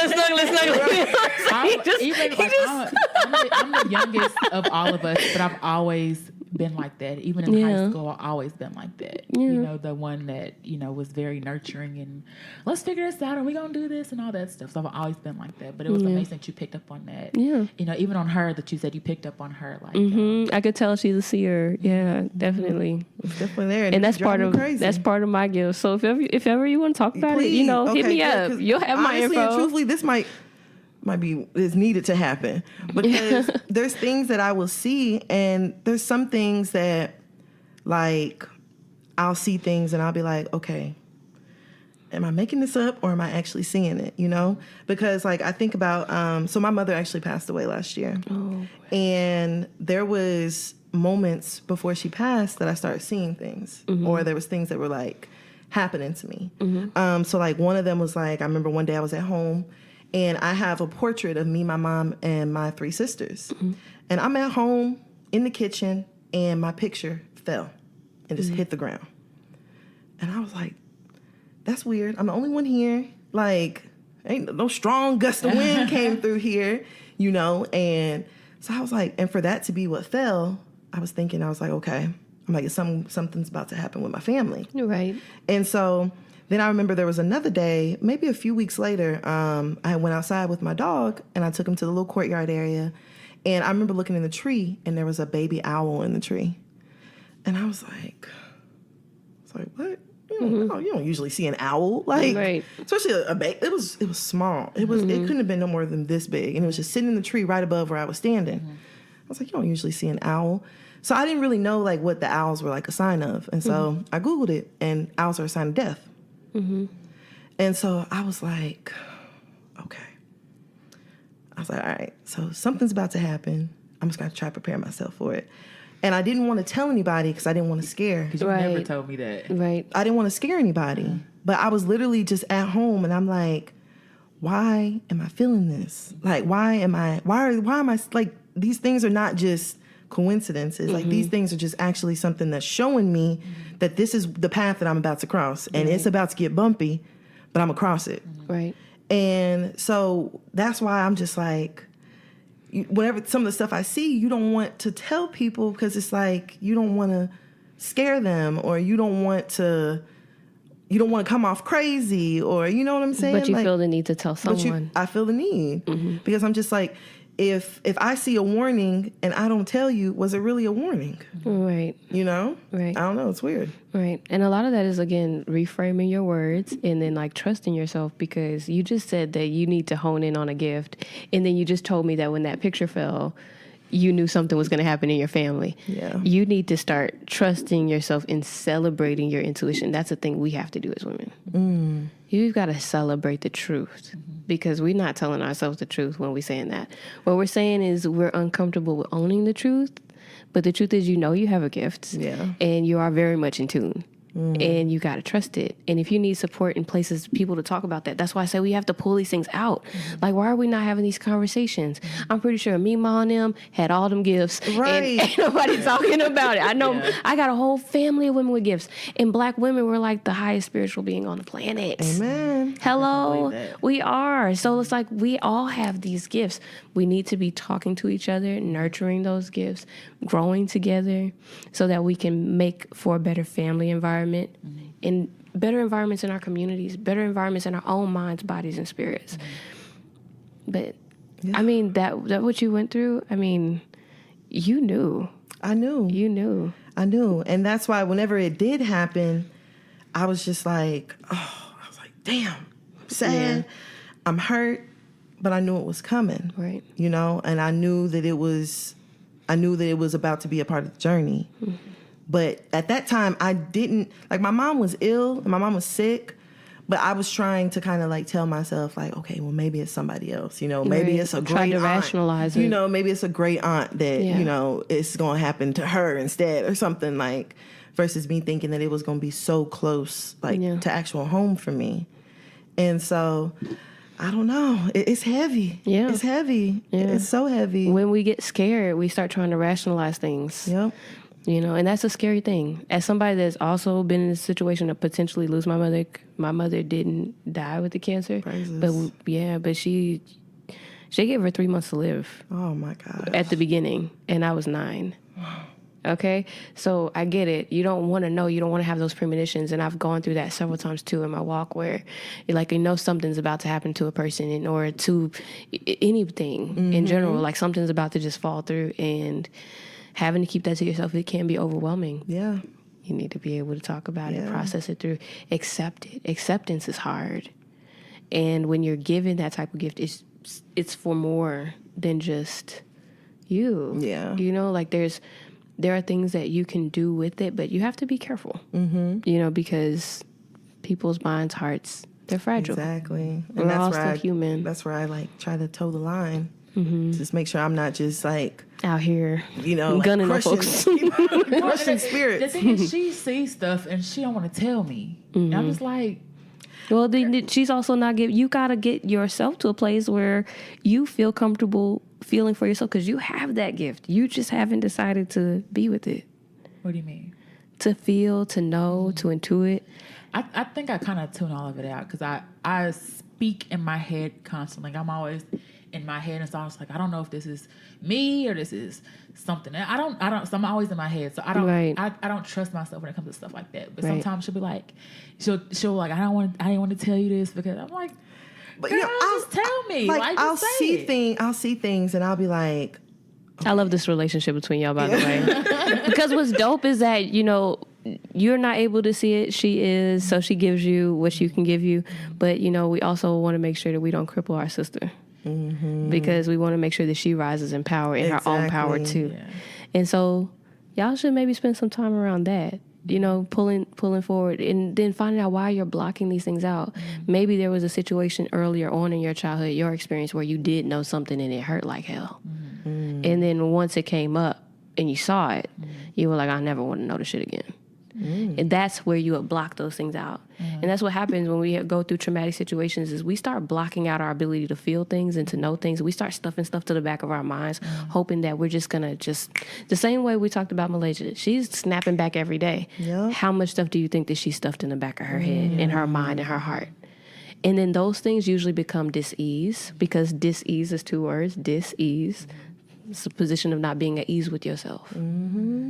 And so that becomes sickness, illness, and it takes our lives. Jesus. So this is where if we take our power back to feel, to emotionalize, and to heal, to like really process and let things go through the process of being filtered through our system, you might release a lot of blockage. You might, you know, go on to get the life that you need. You might keep yourself from having a sickness or release a sickness off of you. Amen. You know, because we saying have that power. I'm so happy that you're going into being a midwife. Yes. Because that's a huge part of that. It is. You are helping women to usher in their power. And they can only go so far as you're willing to go. Yes. So like as you're moving in your position, your power, I hope I can be a part of your journey too, to see you like continue to grow, because you are right there at the crux of like the beginning. Yes. You're at the beginning of start. another start of somebody's A generation. a generation, and then like the point at which we become mothers, it's like totally different world, right? Yeah. You're at the beginning of 2 different walks. Yeah. Yes. Right there in the between middle. them. Yeah. Yeah. That is so true. You're given power, and you have the ability to do that. And I think as you continue to grow in yours, I mean, you'll be able to give even more. Yes. I just feel that. Now, this is me kind of going into that, but I'm going to stop because I don't want to go too far. No, But I see you doing amazing. Well, keep going. She's like, girl, Paul, answer me. I'm open. I'm here.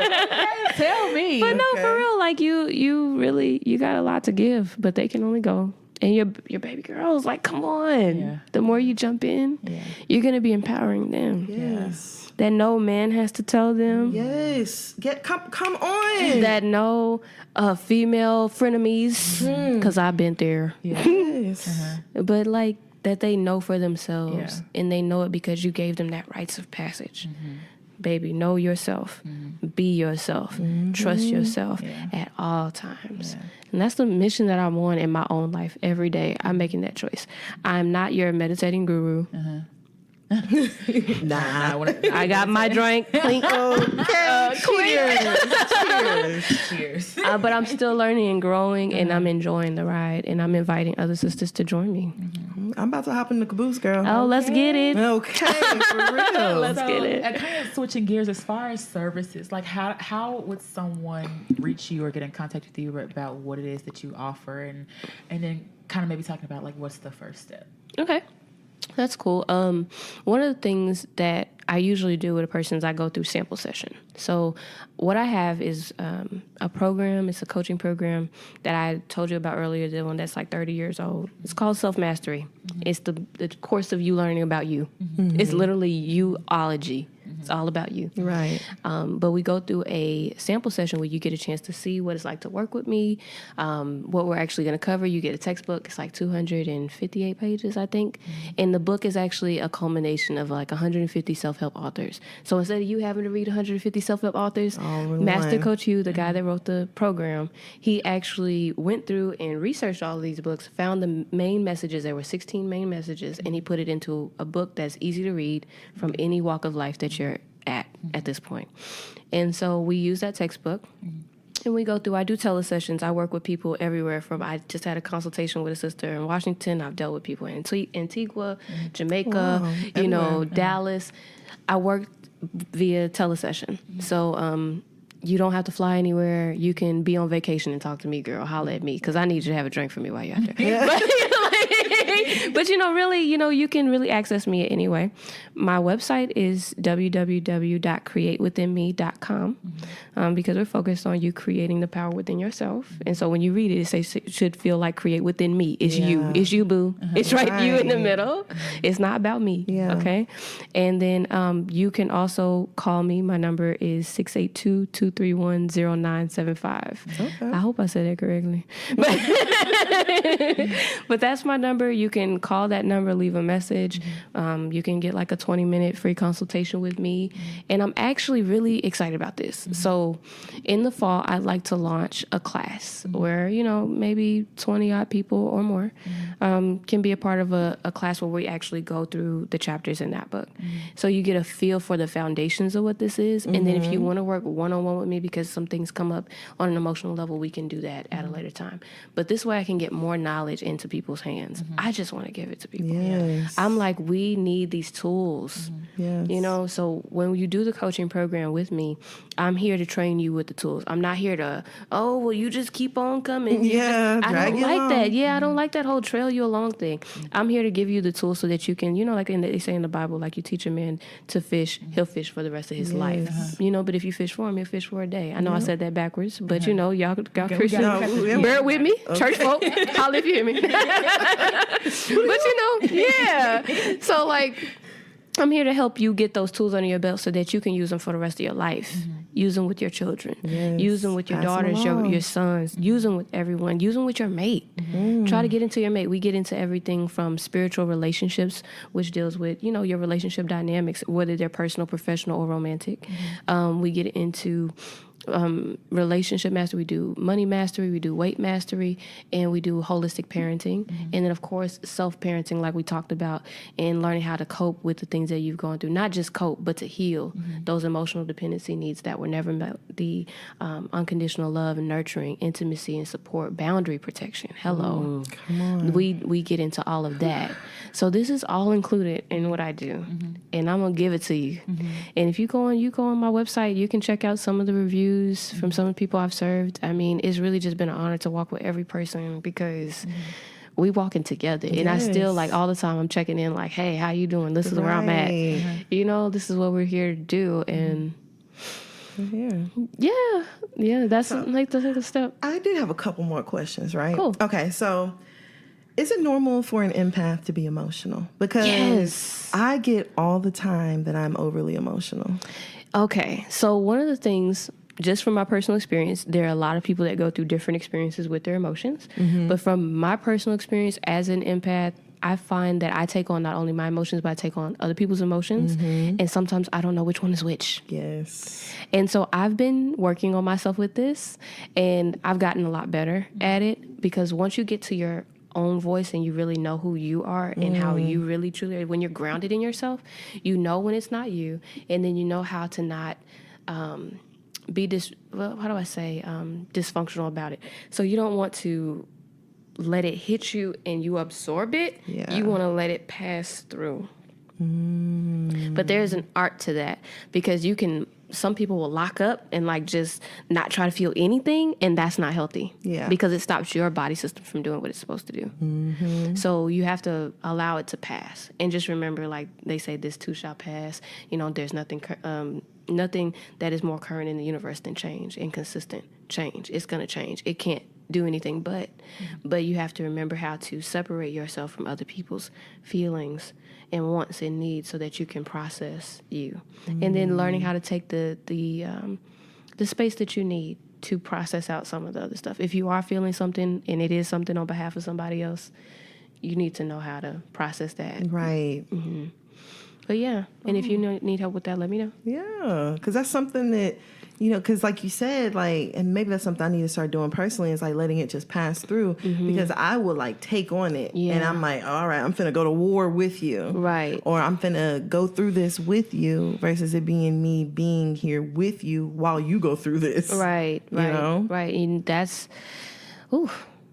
Girl, you better stop doing that. I know. Look, you can't take everybody's stuff. I mean, know. Look, you put like the Erykah Badu talks about bag lady, right? How many bags you gonna put on your bag? I'm telling you, I'm about to release some. You gotta let them go. Yeah, I definitely do. For sure. So like, you know, you want to make sure that you get centered in yourself. And, you know, if that takes like meditation, maybe getting up in the morning, just kind of depend on what your workflow is. Like, what do you do when you get up in the morning? What do you do? First thing I do, I pray. Thank God for waking me up. And I check my phone. And I lay in the bed for about 15 minutes. Okay, pause. Okay. So I'm not trying to come at you. No, please. But if you're getting up and you're checking that phone, you're immediately turning you off and turning everybody on. Do you see that? Do you see that? Yes. You said, thank you, God. Hey, everybody. Yeah. That's what you said.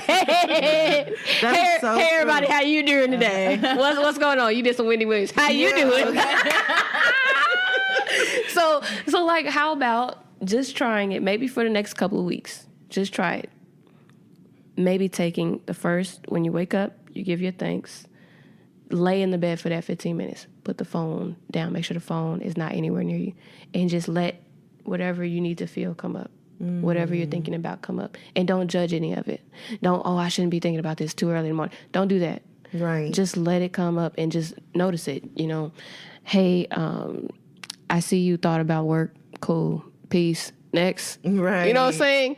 And just give yourself a minute. Peace. Next. Everything. Just think of each one as like a cloud dropping in on your head while you're laying there. Soft cloud, because you don't want nothing heavy. Right. For real. You know, let it drop in. Let it drop in. You know, think about it, process it. Okay, cool. Next. Just be with it, but don't get carried away with it. Just acknowledge that it's there and let it go. Keep it moving. Acknowledge that it's there, let it go, pass it off, and see how that works for you. And then see if you feel a little bit clearer and a little bit more ready to get into everybody else's stuff at the end of the day. Because now you know your position and all of that. Right. And I had a few moments by myself to process by myself. And I mean, if 15 minutes is too much, because sometimes you got to start small. Start at 5. Yeah. Start at 5 minutes. Put a timer on if you need to. But I try at this rate to like just let the electronics go, and then I start noticing when I start picking up my phone, it's because I'm not ready to be with me right now. So it's like, why am I not ready to be with me? Then I start asking that question. And if you get in there good enough, your voice will start telling you, I'm not ready to be with me because there's some stuff I don't want to deal with right now. I got some emotions I got to deal with. I need some alone time right now. You know, those things will start coming up. So you start listening and you start nurturing that inner person, which is really your inner child. That's probably about 5 years old that just wants your attention. You know? And you just envision yourself as a little person inside of you. Right. And you being the older you, and you being like, you know, I'm secure enough to give you what you need. So you need some alone time. Okay, it's just me and you. What you want to do? You want to color? Let's color. You know, get you some pens and doodle, girl. Yeah. Do your thing. I do doodle. Hey, see? And I didn't even know that. I didn't even know that. My note, like whenever I'm in like meetings and things like that, I just...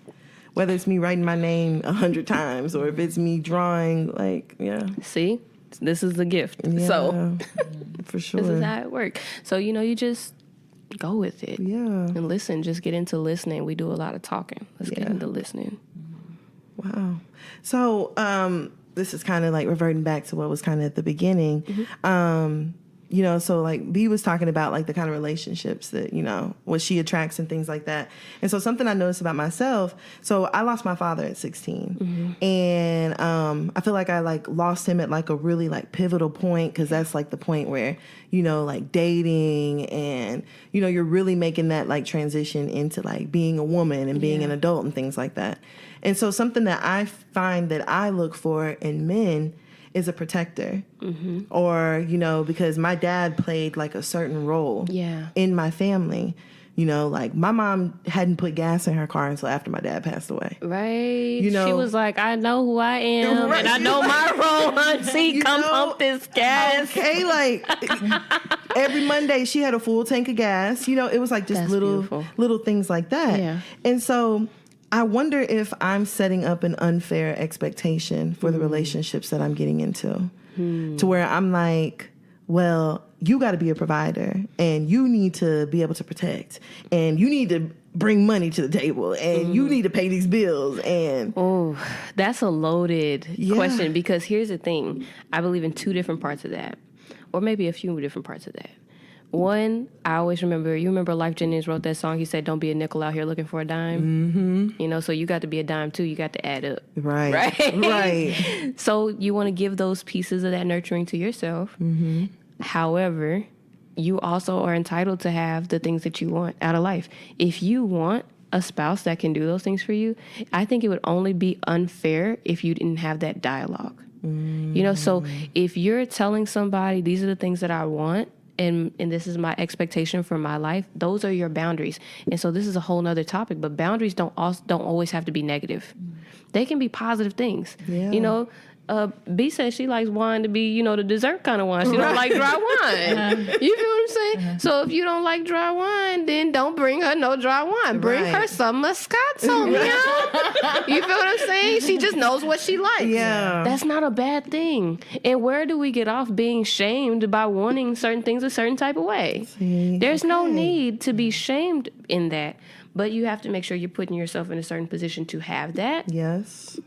And making sure that you affirm that you are worth that. Yes. Because sometimes with that loss of the father, it's hard to have that affirmation of that thing. So that's where you have to affirm yourself. Because that's what a daddy does, right? Yep. I mean, I didn't have my dad in my life. So you would be one to tell me a little bit more, and I'm okay with learning from you. But, you know, I would think that a father lets you know what to expect, what the expectation should be. Yep. And if that man can't give you what he could give you, then he not passing his daughter off to him. Yes. You know, that's and if you're standing on that and you're allowing that into your life and not blocking that out of your life for some unconscious reason or another, then, you know, you can't expect him to be your father. You have to become your father. You see what I'm saying? Yeah. Because you don't want your man to be trying to do too many jobs. I mean, women can do that. I don't know how these men do. We do a lot of different jobs, and we probably shouldn't have to. However, you know, there goes my soapbox. Right. But, you know, making sure that you give yourself what you need, because if he doesn't do all of those things, like maybe he won't be the one that pumps the gas, but maybe he makes sure that he lets you know every single morning when you wake up that you are loved and you're protected. So, you know, you might have to give a break in certain things. Yeah. But maybe you do handle a certain part of that, and come into a mutual understanding of what expectations are, because a lot of our men out here may not have grown up with fathers to really know what the expectations for their lives are. You know, what they knew is what their mother wanted them to be in place of the man that she may or may not have had. Right. Which is not fair to them either, because they don't get a chance to identify themselves and to come into who they believe a man is or can be. And sometimes they haven't seen positive role models.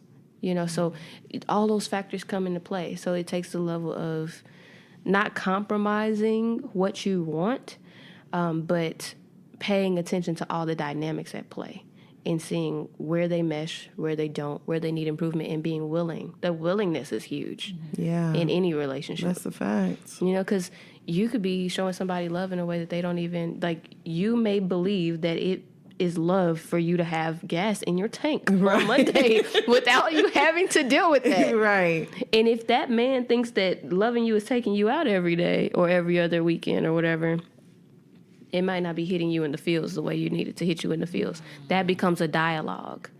And that becomes, well, can you do this for me and I do this for you? It becomes effort. And that's where a relationship really is built, is in the effort. So ain't but one to a casket. You heard? You know, like, you know, so you got an effort to be with somebody else, because ain't but one to a casket. Yes. It's easy to be with you. Yes. It may even be hard to be with you, but it's you, boo. Yep. Trying to pull somebody else on that, you know, you got to have some conversation. Yeah. We got to talk about it. Well, let me ask you a quick question. And then we actually have a question that somebody sent in as well. Oh, wow. Okay. Like, What do you? Because I feel, and Tan's always said this. Like I don't want to say I don't have any standards, but I always just have been with people who maybe aren't on my level, or I tend to like the projects. You know what I'm saying? I tend to like I don't know what you would call it. Oh, what's the term that they give it? The builder boyfriends? There's like another term that they give it. Dang it, I can't remember the term that they give it, where each man or each relationship that you have, like instead of it built like being where you were like putting into each other, Mutual. it's one-sided. So it's like more of a parasitic situation. Is that what you're trying to say? Yeah, kind of. And I don't see it as that. I see it as like, oh, I love this person, so I'm gonna help level you up. And it's never really reciprocated or anything like that. And it's always usually one-sided. So what do you think that may, or why that may be? Or stem from? Where have you decided that you're not worthy of somebody giving it to you? Ooh. That's gonna be the root question. And I know that kind of like, we gonna let that pass for a minute. Yeah. But that's it. Mm-hmm. Because somewhere it's like, I had to tell even my little sister, I had to tell her this yesterday. I was like, look, ask yourself this question. What would I do if I loved myself? If you loved yourself, would you let yourself be with somebody that wasn't giving back to you what you were putting in? Would you allow yourself to be in circumstances where reciprocity wasn't a thing? And it's not so much as you having to take from somebody to get. Every relationship is going to be that to an extent, but you deserve to be poured into. But first, you got to pour into you, because he's not going to give you what you don't give you. Or just like, I've always tell people too that I'm just I fall in love really fast. You know what I'm saying? Just like, oh, he opened the door for me. I love you. Oh, he's a good guy. On paper, I love you. And then kind of saying like things fast like that. So what do you think that like falling in relationships or wanting, like being, I get really, not depressed, well, kind of depressed, but really just also disappointed when, I love this person. It's too soon. I know it's too soon. Like, I'll fall in love. Shit. About 3 weeks, a month. Yeah. Not even that long. And to me, it sounds like you're just looking for your inner person just really wants love. And it's looking for you to give it. Because again, you may be looking in all the wrong places. Everybody wants, have you ever been in a position where, I don't know how to put this, but if you're searching, people are going to try to give it to you. Like if you're searching, you're going to find it, but it might not necessarily be what you needed. Yeah. You're searching in all the wrong places. Yeah. And I used to always tell her, because, growing up, my grandmother raised me. Like, I had my mother, but she's an alcoholic. And my father, I didn't come down here until I was about 13. But he, had some, it was some abuse and things like that. So I used to tell her, I was like, I just want a family. Like, I just want a family. I want to, she's like, well, you got a family, but it ain't what you wanted. And so I was like, I want to be a mom. Like, even in high, like, I just want to be a mom. I want to get married. And I just want a family. And, like, I have a family, but it's nowhere near. Right. What I wanted or envisioned or saw. Yeah, and I used to tell her just like you have to be very specific in what it is that you're asking for, because there's so many things that can make up a family. Yeah, I believe what Sister's saying too. Like it could be, like 2 alcoholics could come together and make a family. Right. 2 toxic people can come together and make a family. 2 absent parents can come together and make a family. So this is where you get into the metrics, remember? Yeah. So we talked about like somebody else's expectations for their life. And then sometimes we also try to repel those things. So your mother was an alcoholic. You don't want to be an alcoholic, right? Yeah. Naturally. Yeah. But in that, you also may be repelling some other parts of her life and her experience, and you're trying to compensate for that. So you have to stop trying to compensate for so many other things, but you have to grieve the process too. So like the letting yourself cry and letting yourself be emotional, you're going to need to do that. You're going to need to do a lot of that. Seriously. Because you got a wall. I can feel it. Yeah. I can feel it. She got a big wall. No, yeah, like when we get into like we the get wall too deep. Trump trying to build. Look, niggas gonna fly over there. A nigga gonna find a way. Look, Latinos, we don't mean to call you niggas, but we know. We saying this with a level of affection. We saying you are peoples. You are peoples. You're ingenuitive. our fellow brethren of color.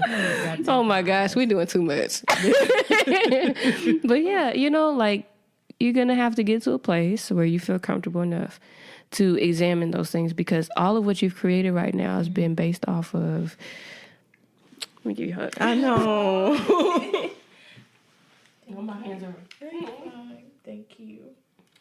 You were right. I knew it. Thank you. Yeah.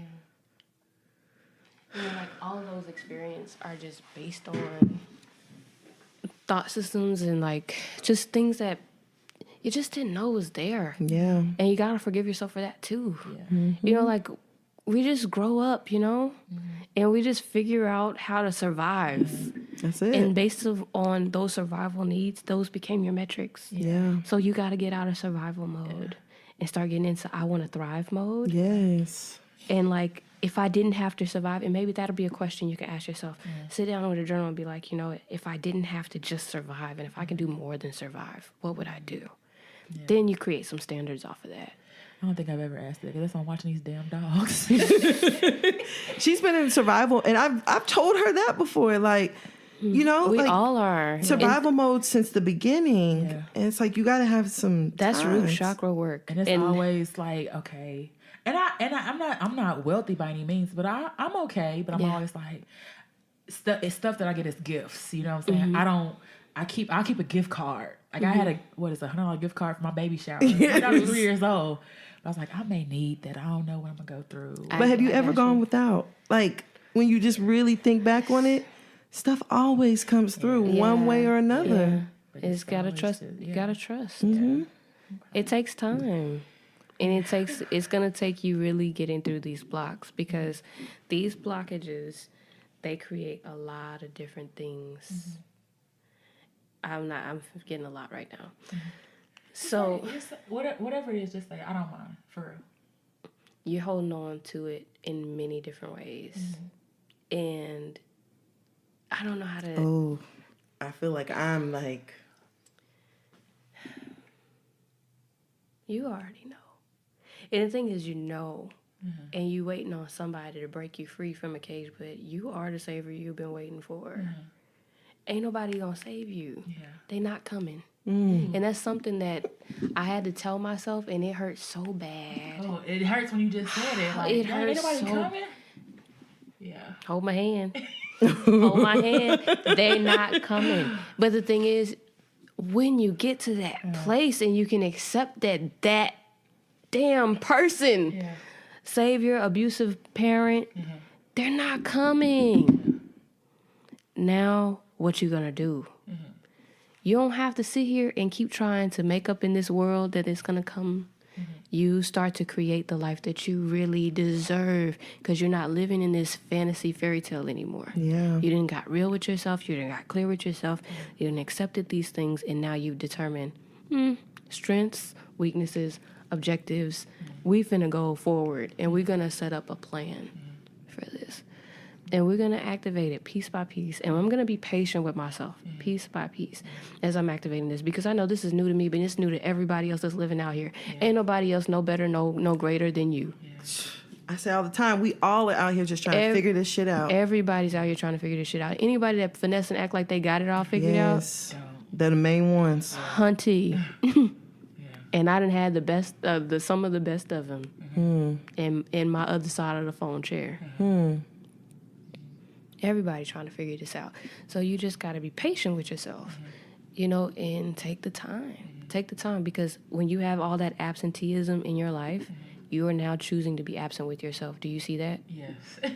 And you're expecting other people to get close to you, and it's like they're not going to get close to you if you're going to be absent from yourself. Who want to be with you if you don't want to be with you? That's true. You know what I mean? Yeah. And that's not a shot. Right. So don't take it that way. Right. Please do not, because that's the last, if not, it's never going to be on my list of things. Okay. I don't take honor and pride in taking shots at my sisters. And y'all, my sisters, y'all can't do shit about it. Okay. I'm just being honest. Girl, you can't do nothing about okay, it. sister. But no, but for real, you Okay, gotta real. make sure that you set in, the tone. You set the tone. You set the tone, Yes. and you set it by going in and giving you that love that you never got. You deserve it, because they didn't give it to you, they were on their own mission, and that was their destiny. And they didn't have enough decency to think about you and how it would affect you. And you know what? That's on them. You let that go. You got to practice forgiveness. We do that in our program. And then you continue to give you what you need. Yeah.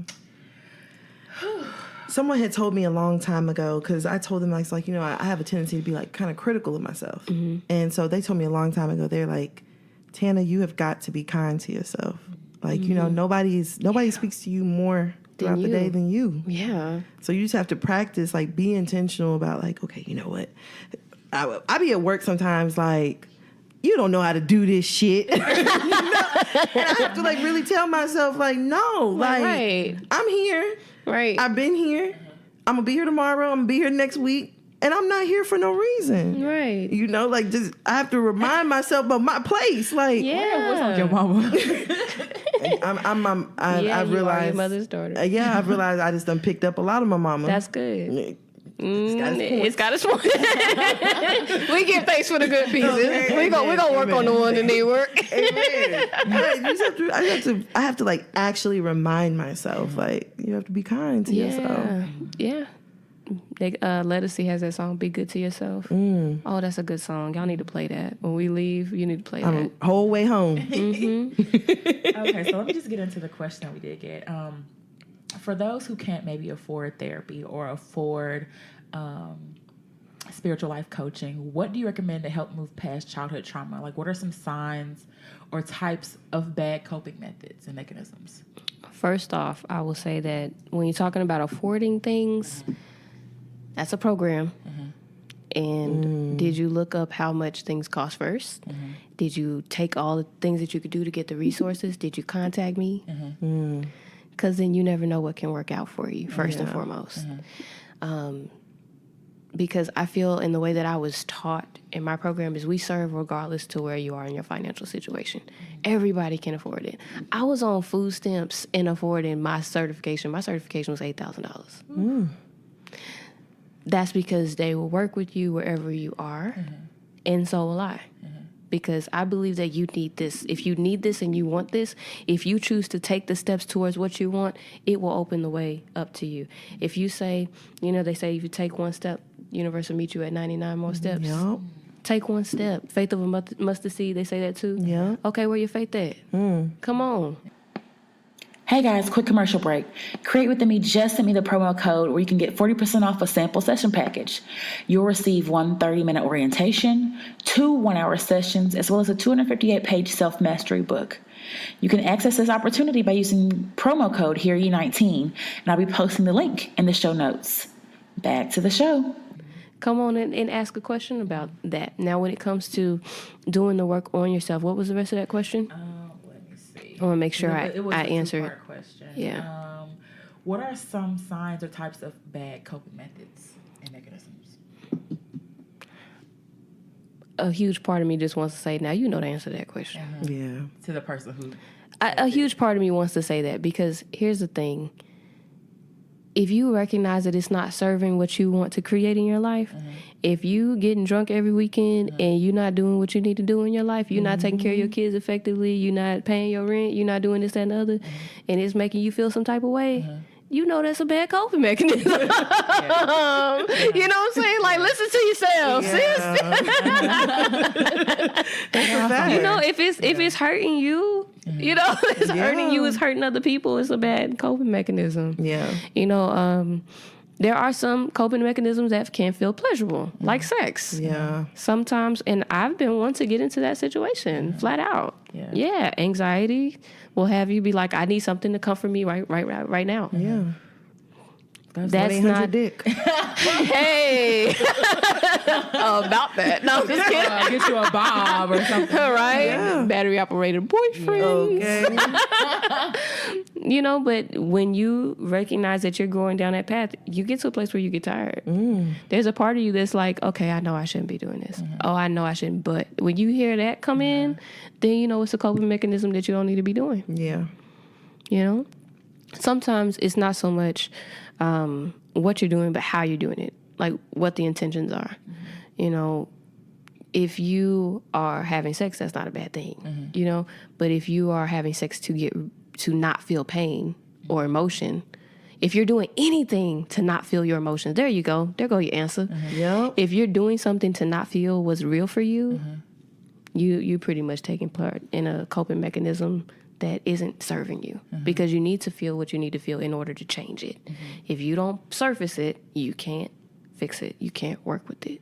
You can't get it out of the way. It's just going to happen again and call for your attention. So I tell my clients, I say, you can either come quietly or you can come kicking and screaming, but life is going to hit you. Yes.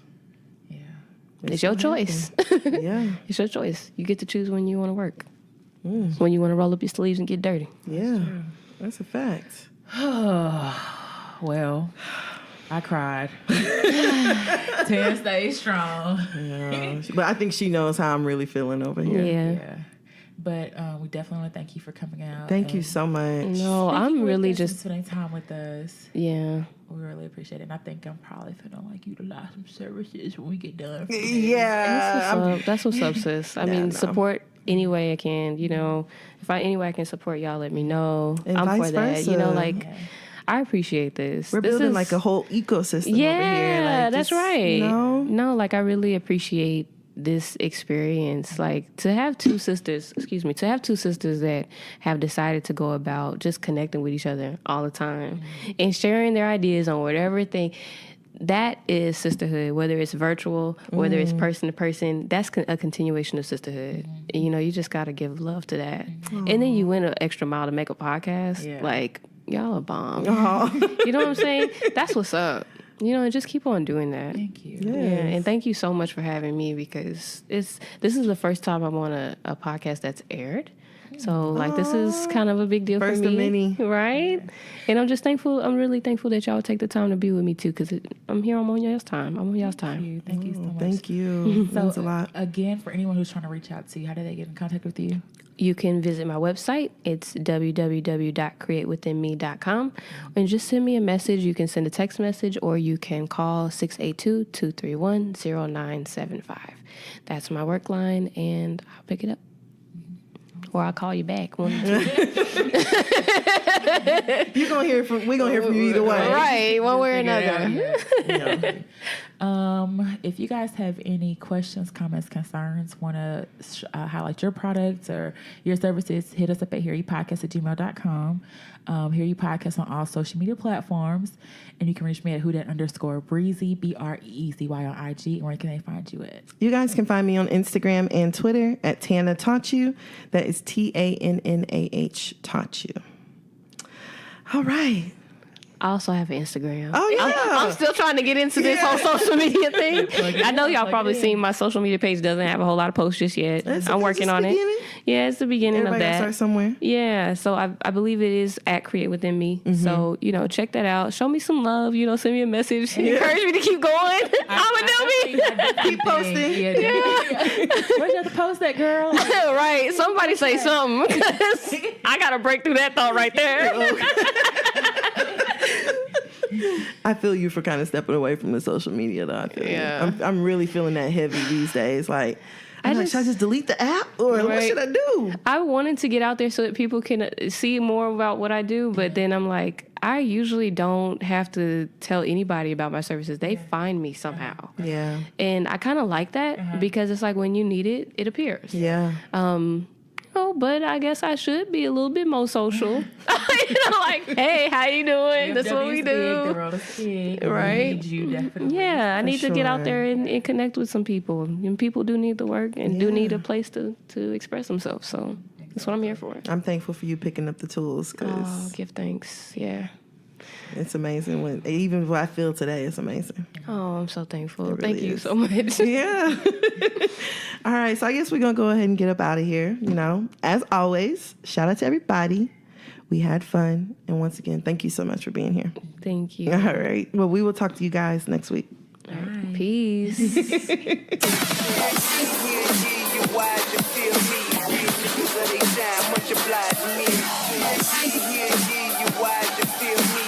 Niggas of they shine, much obliged to me.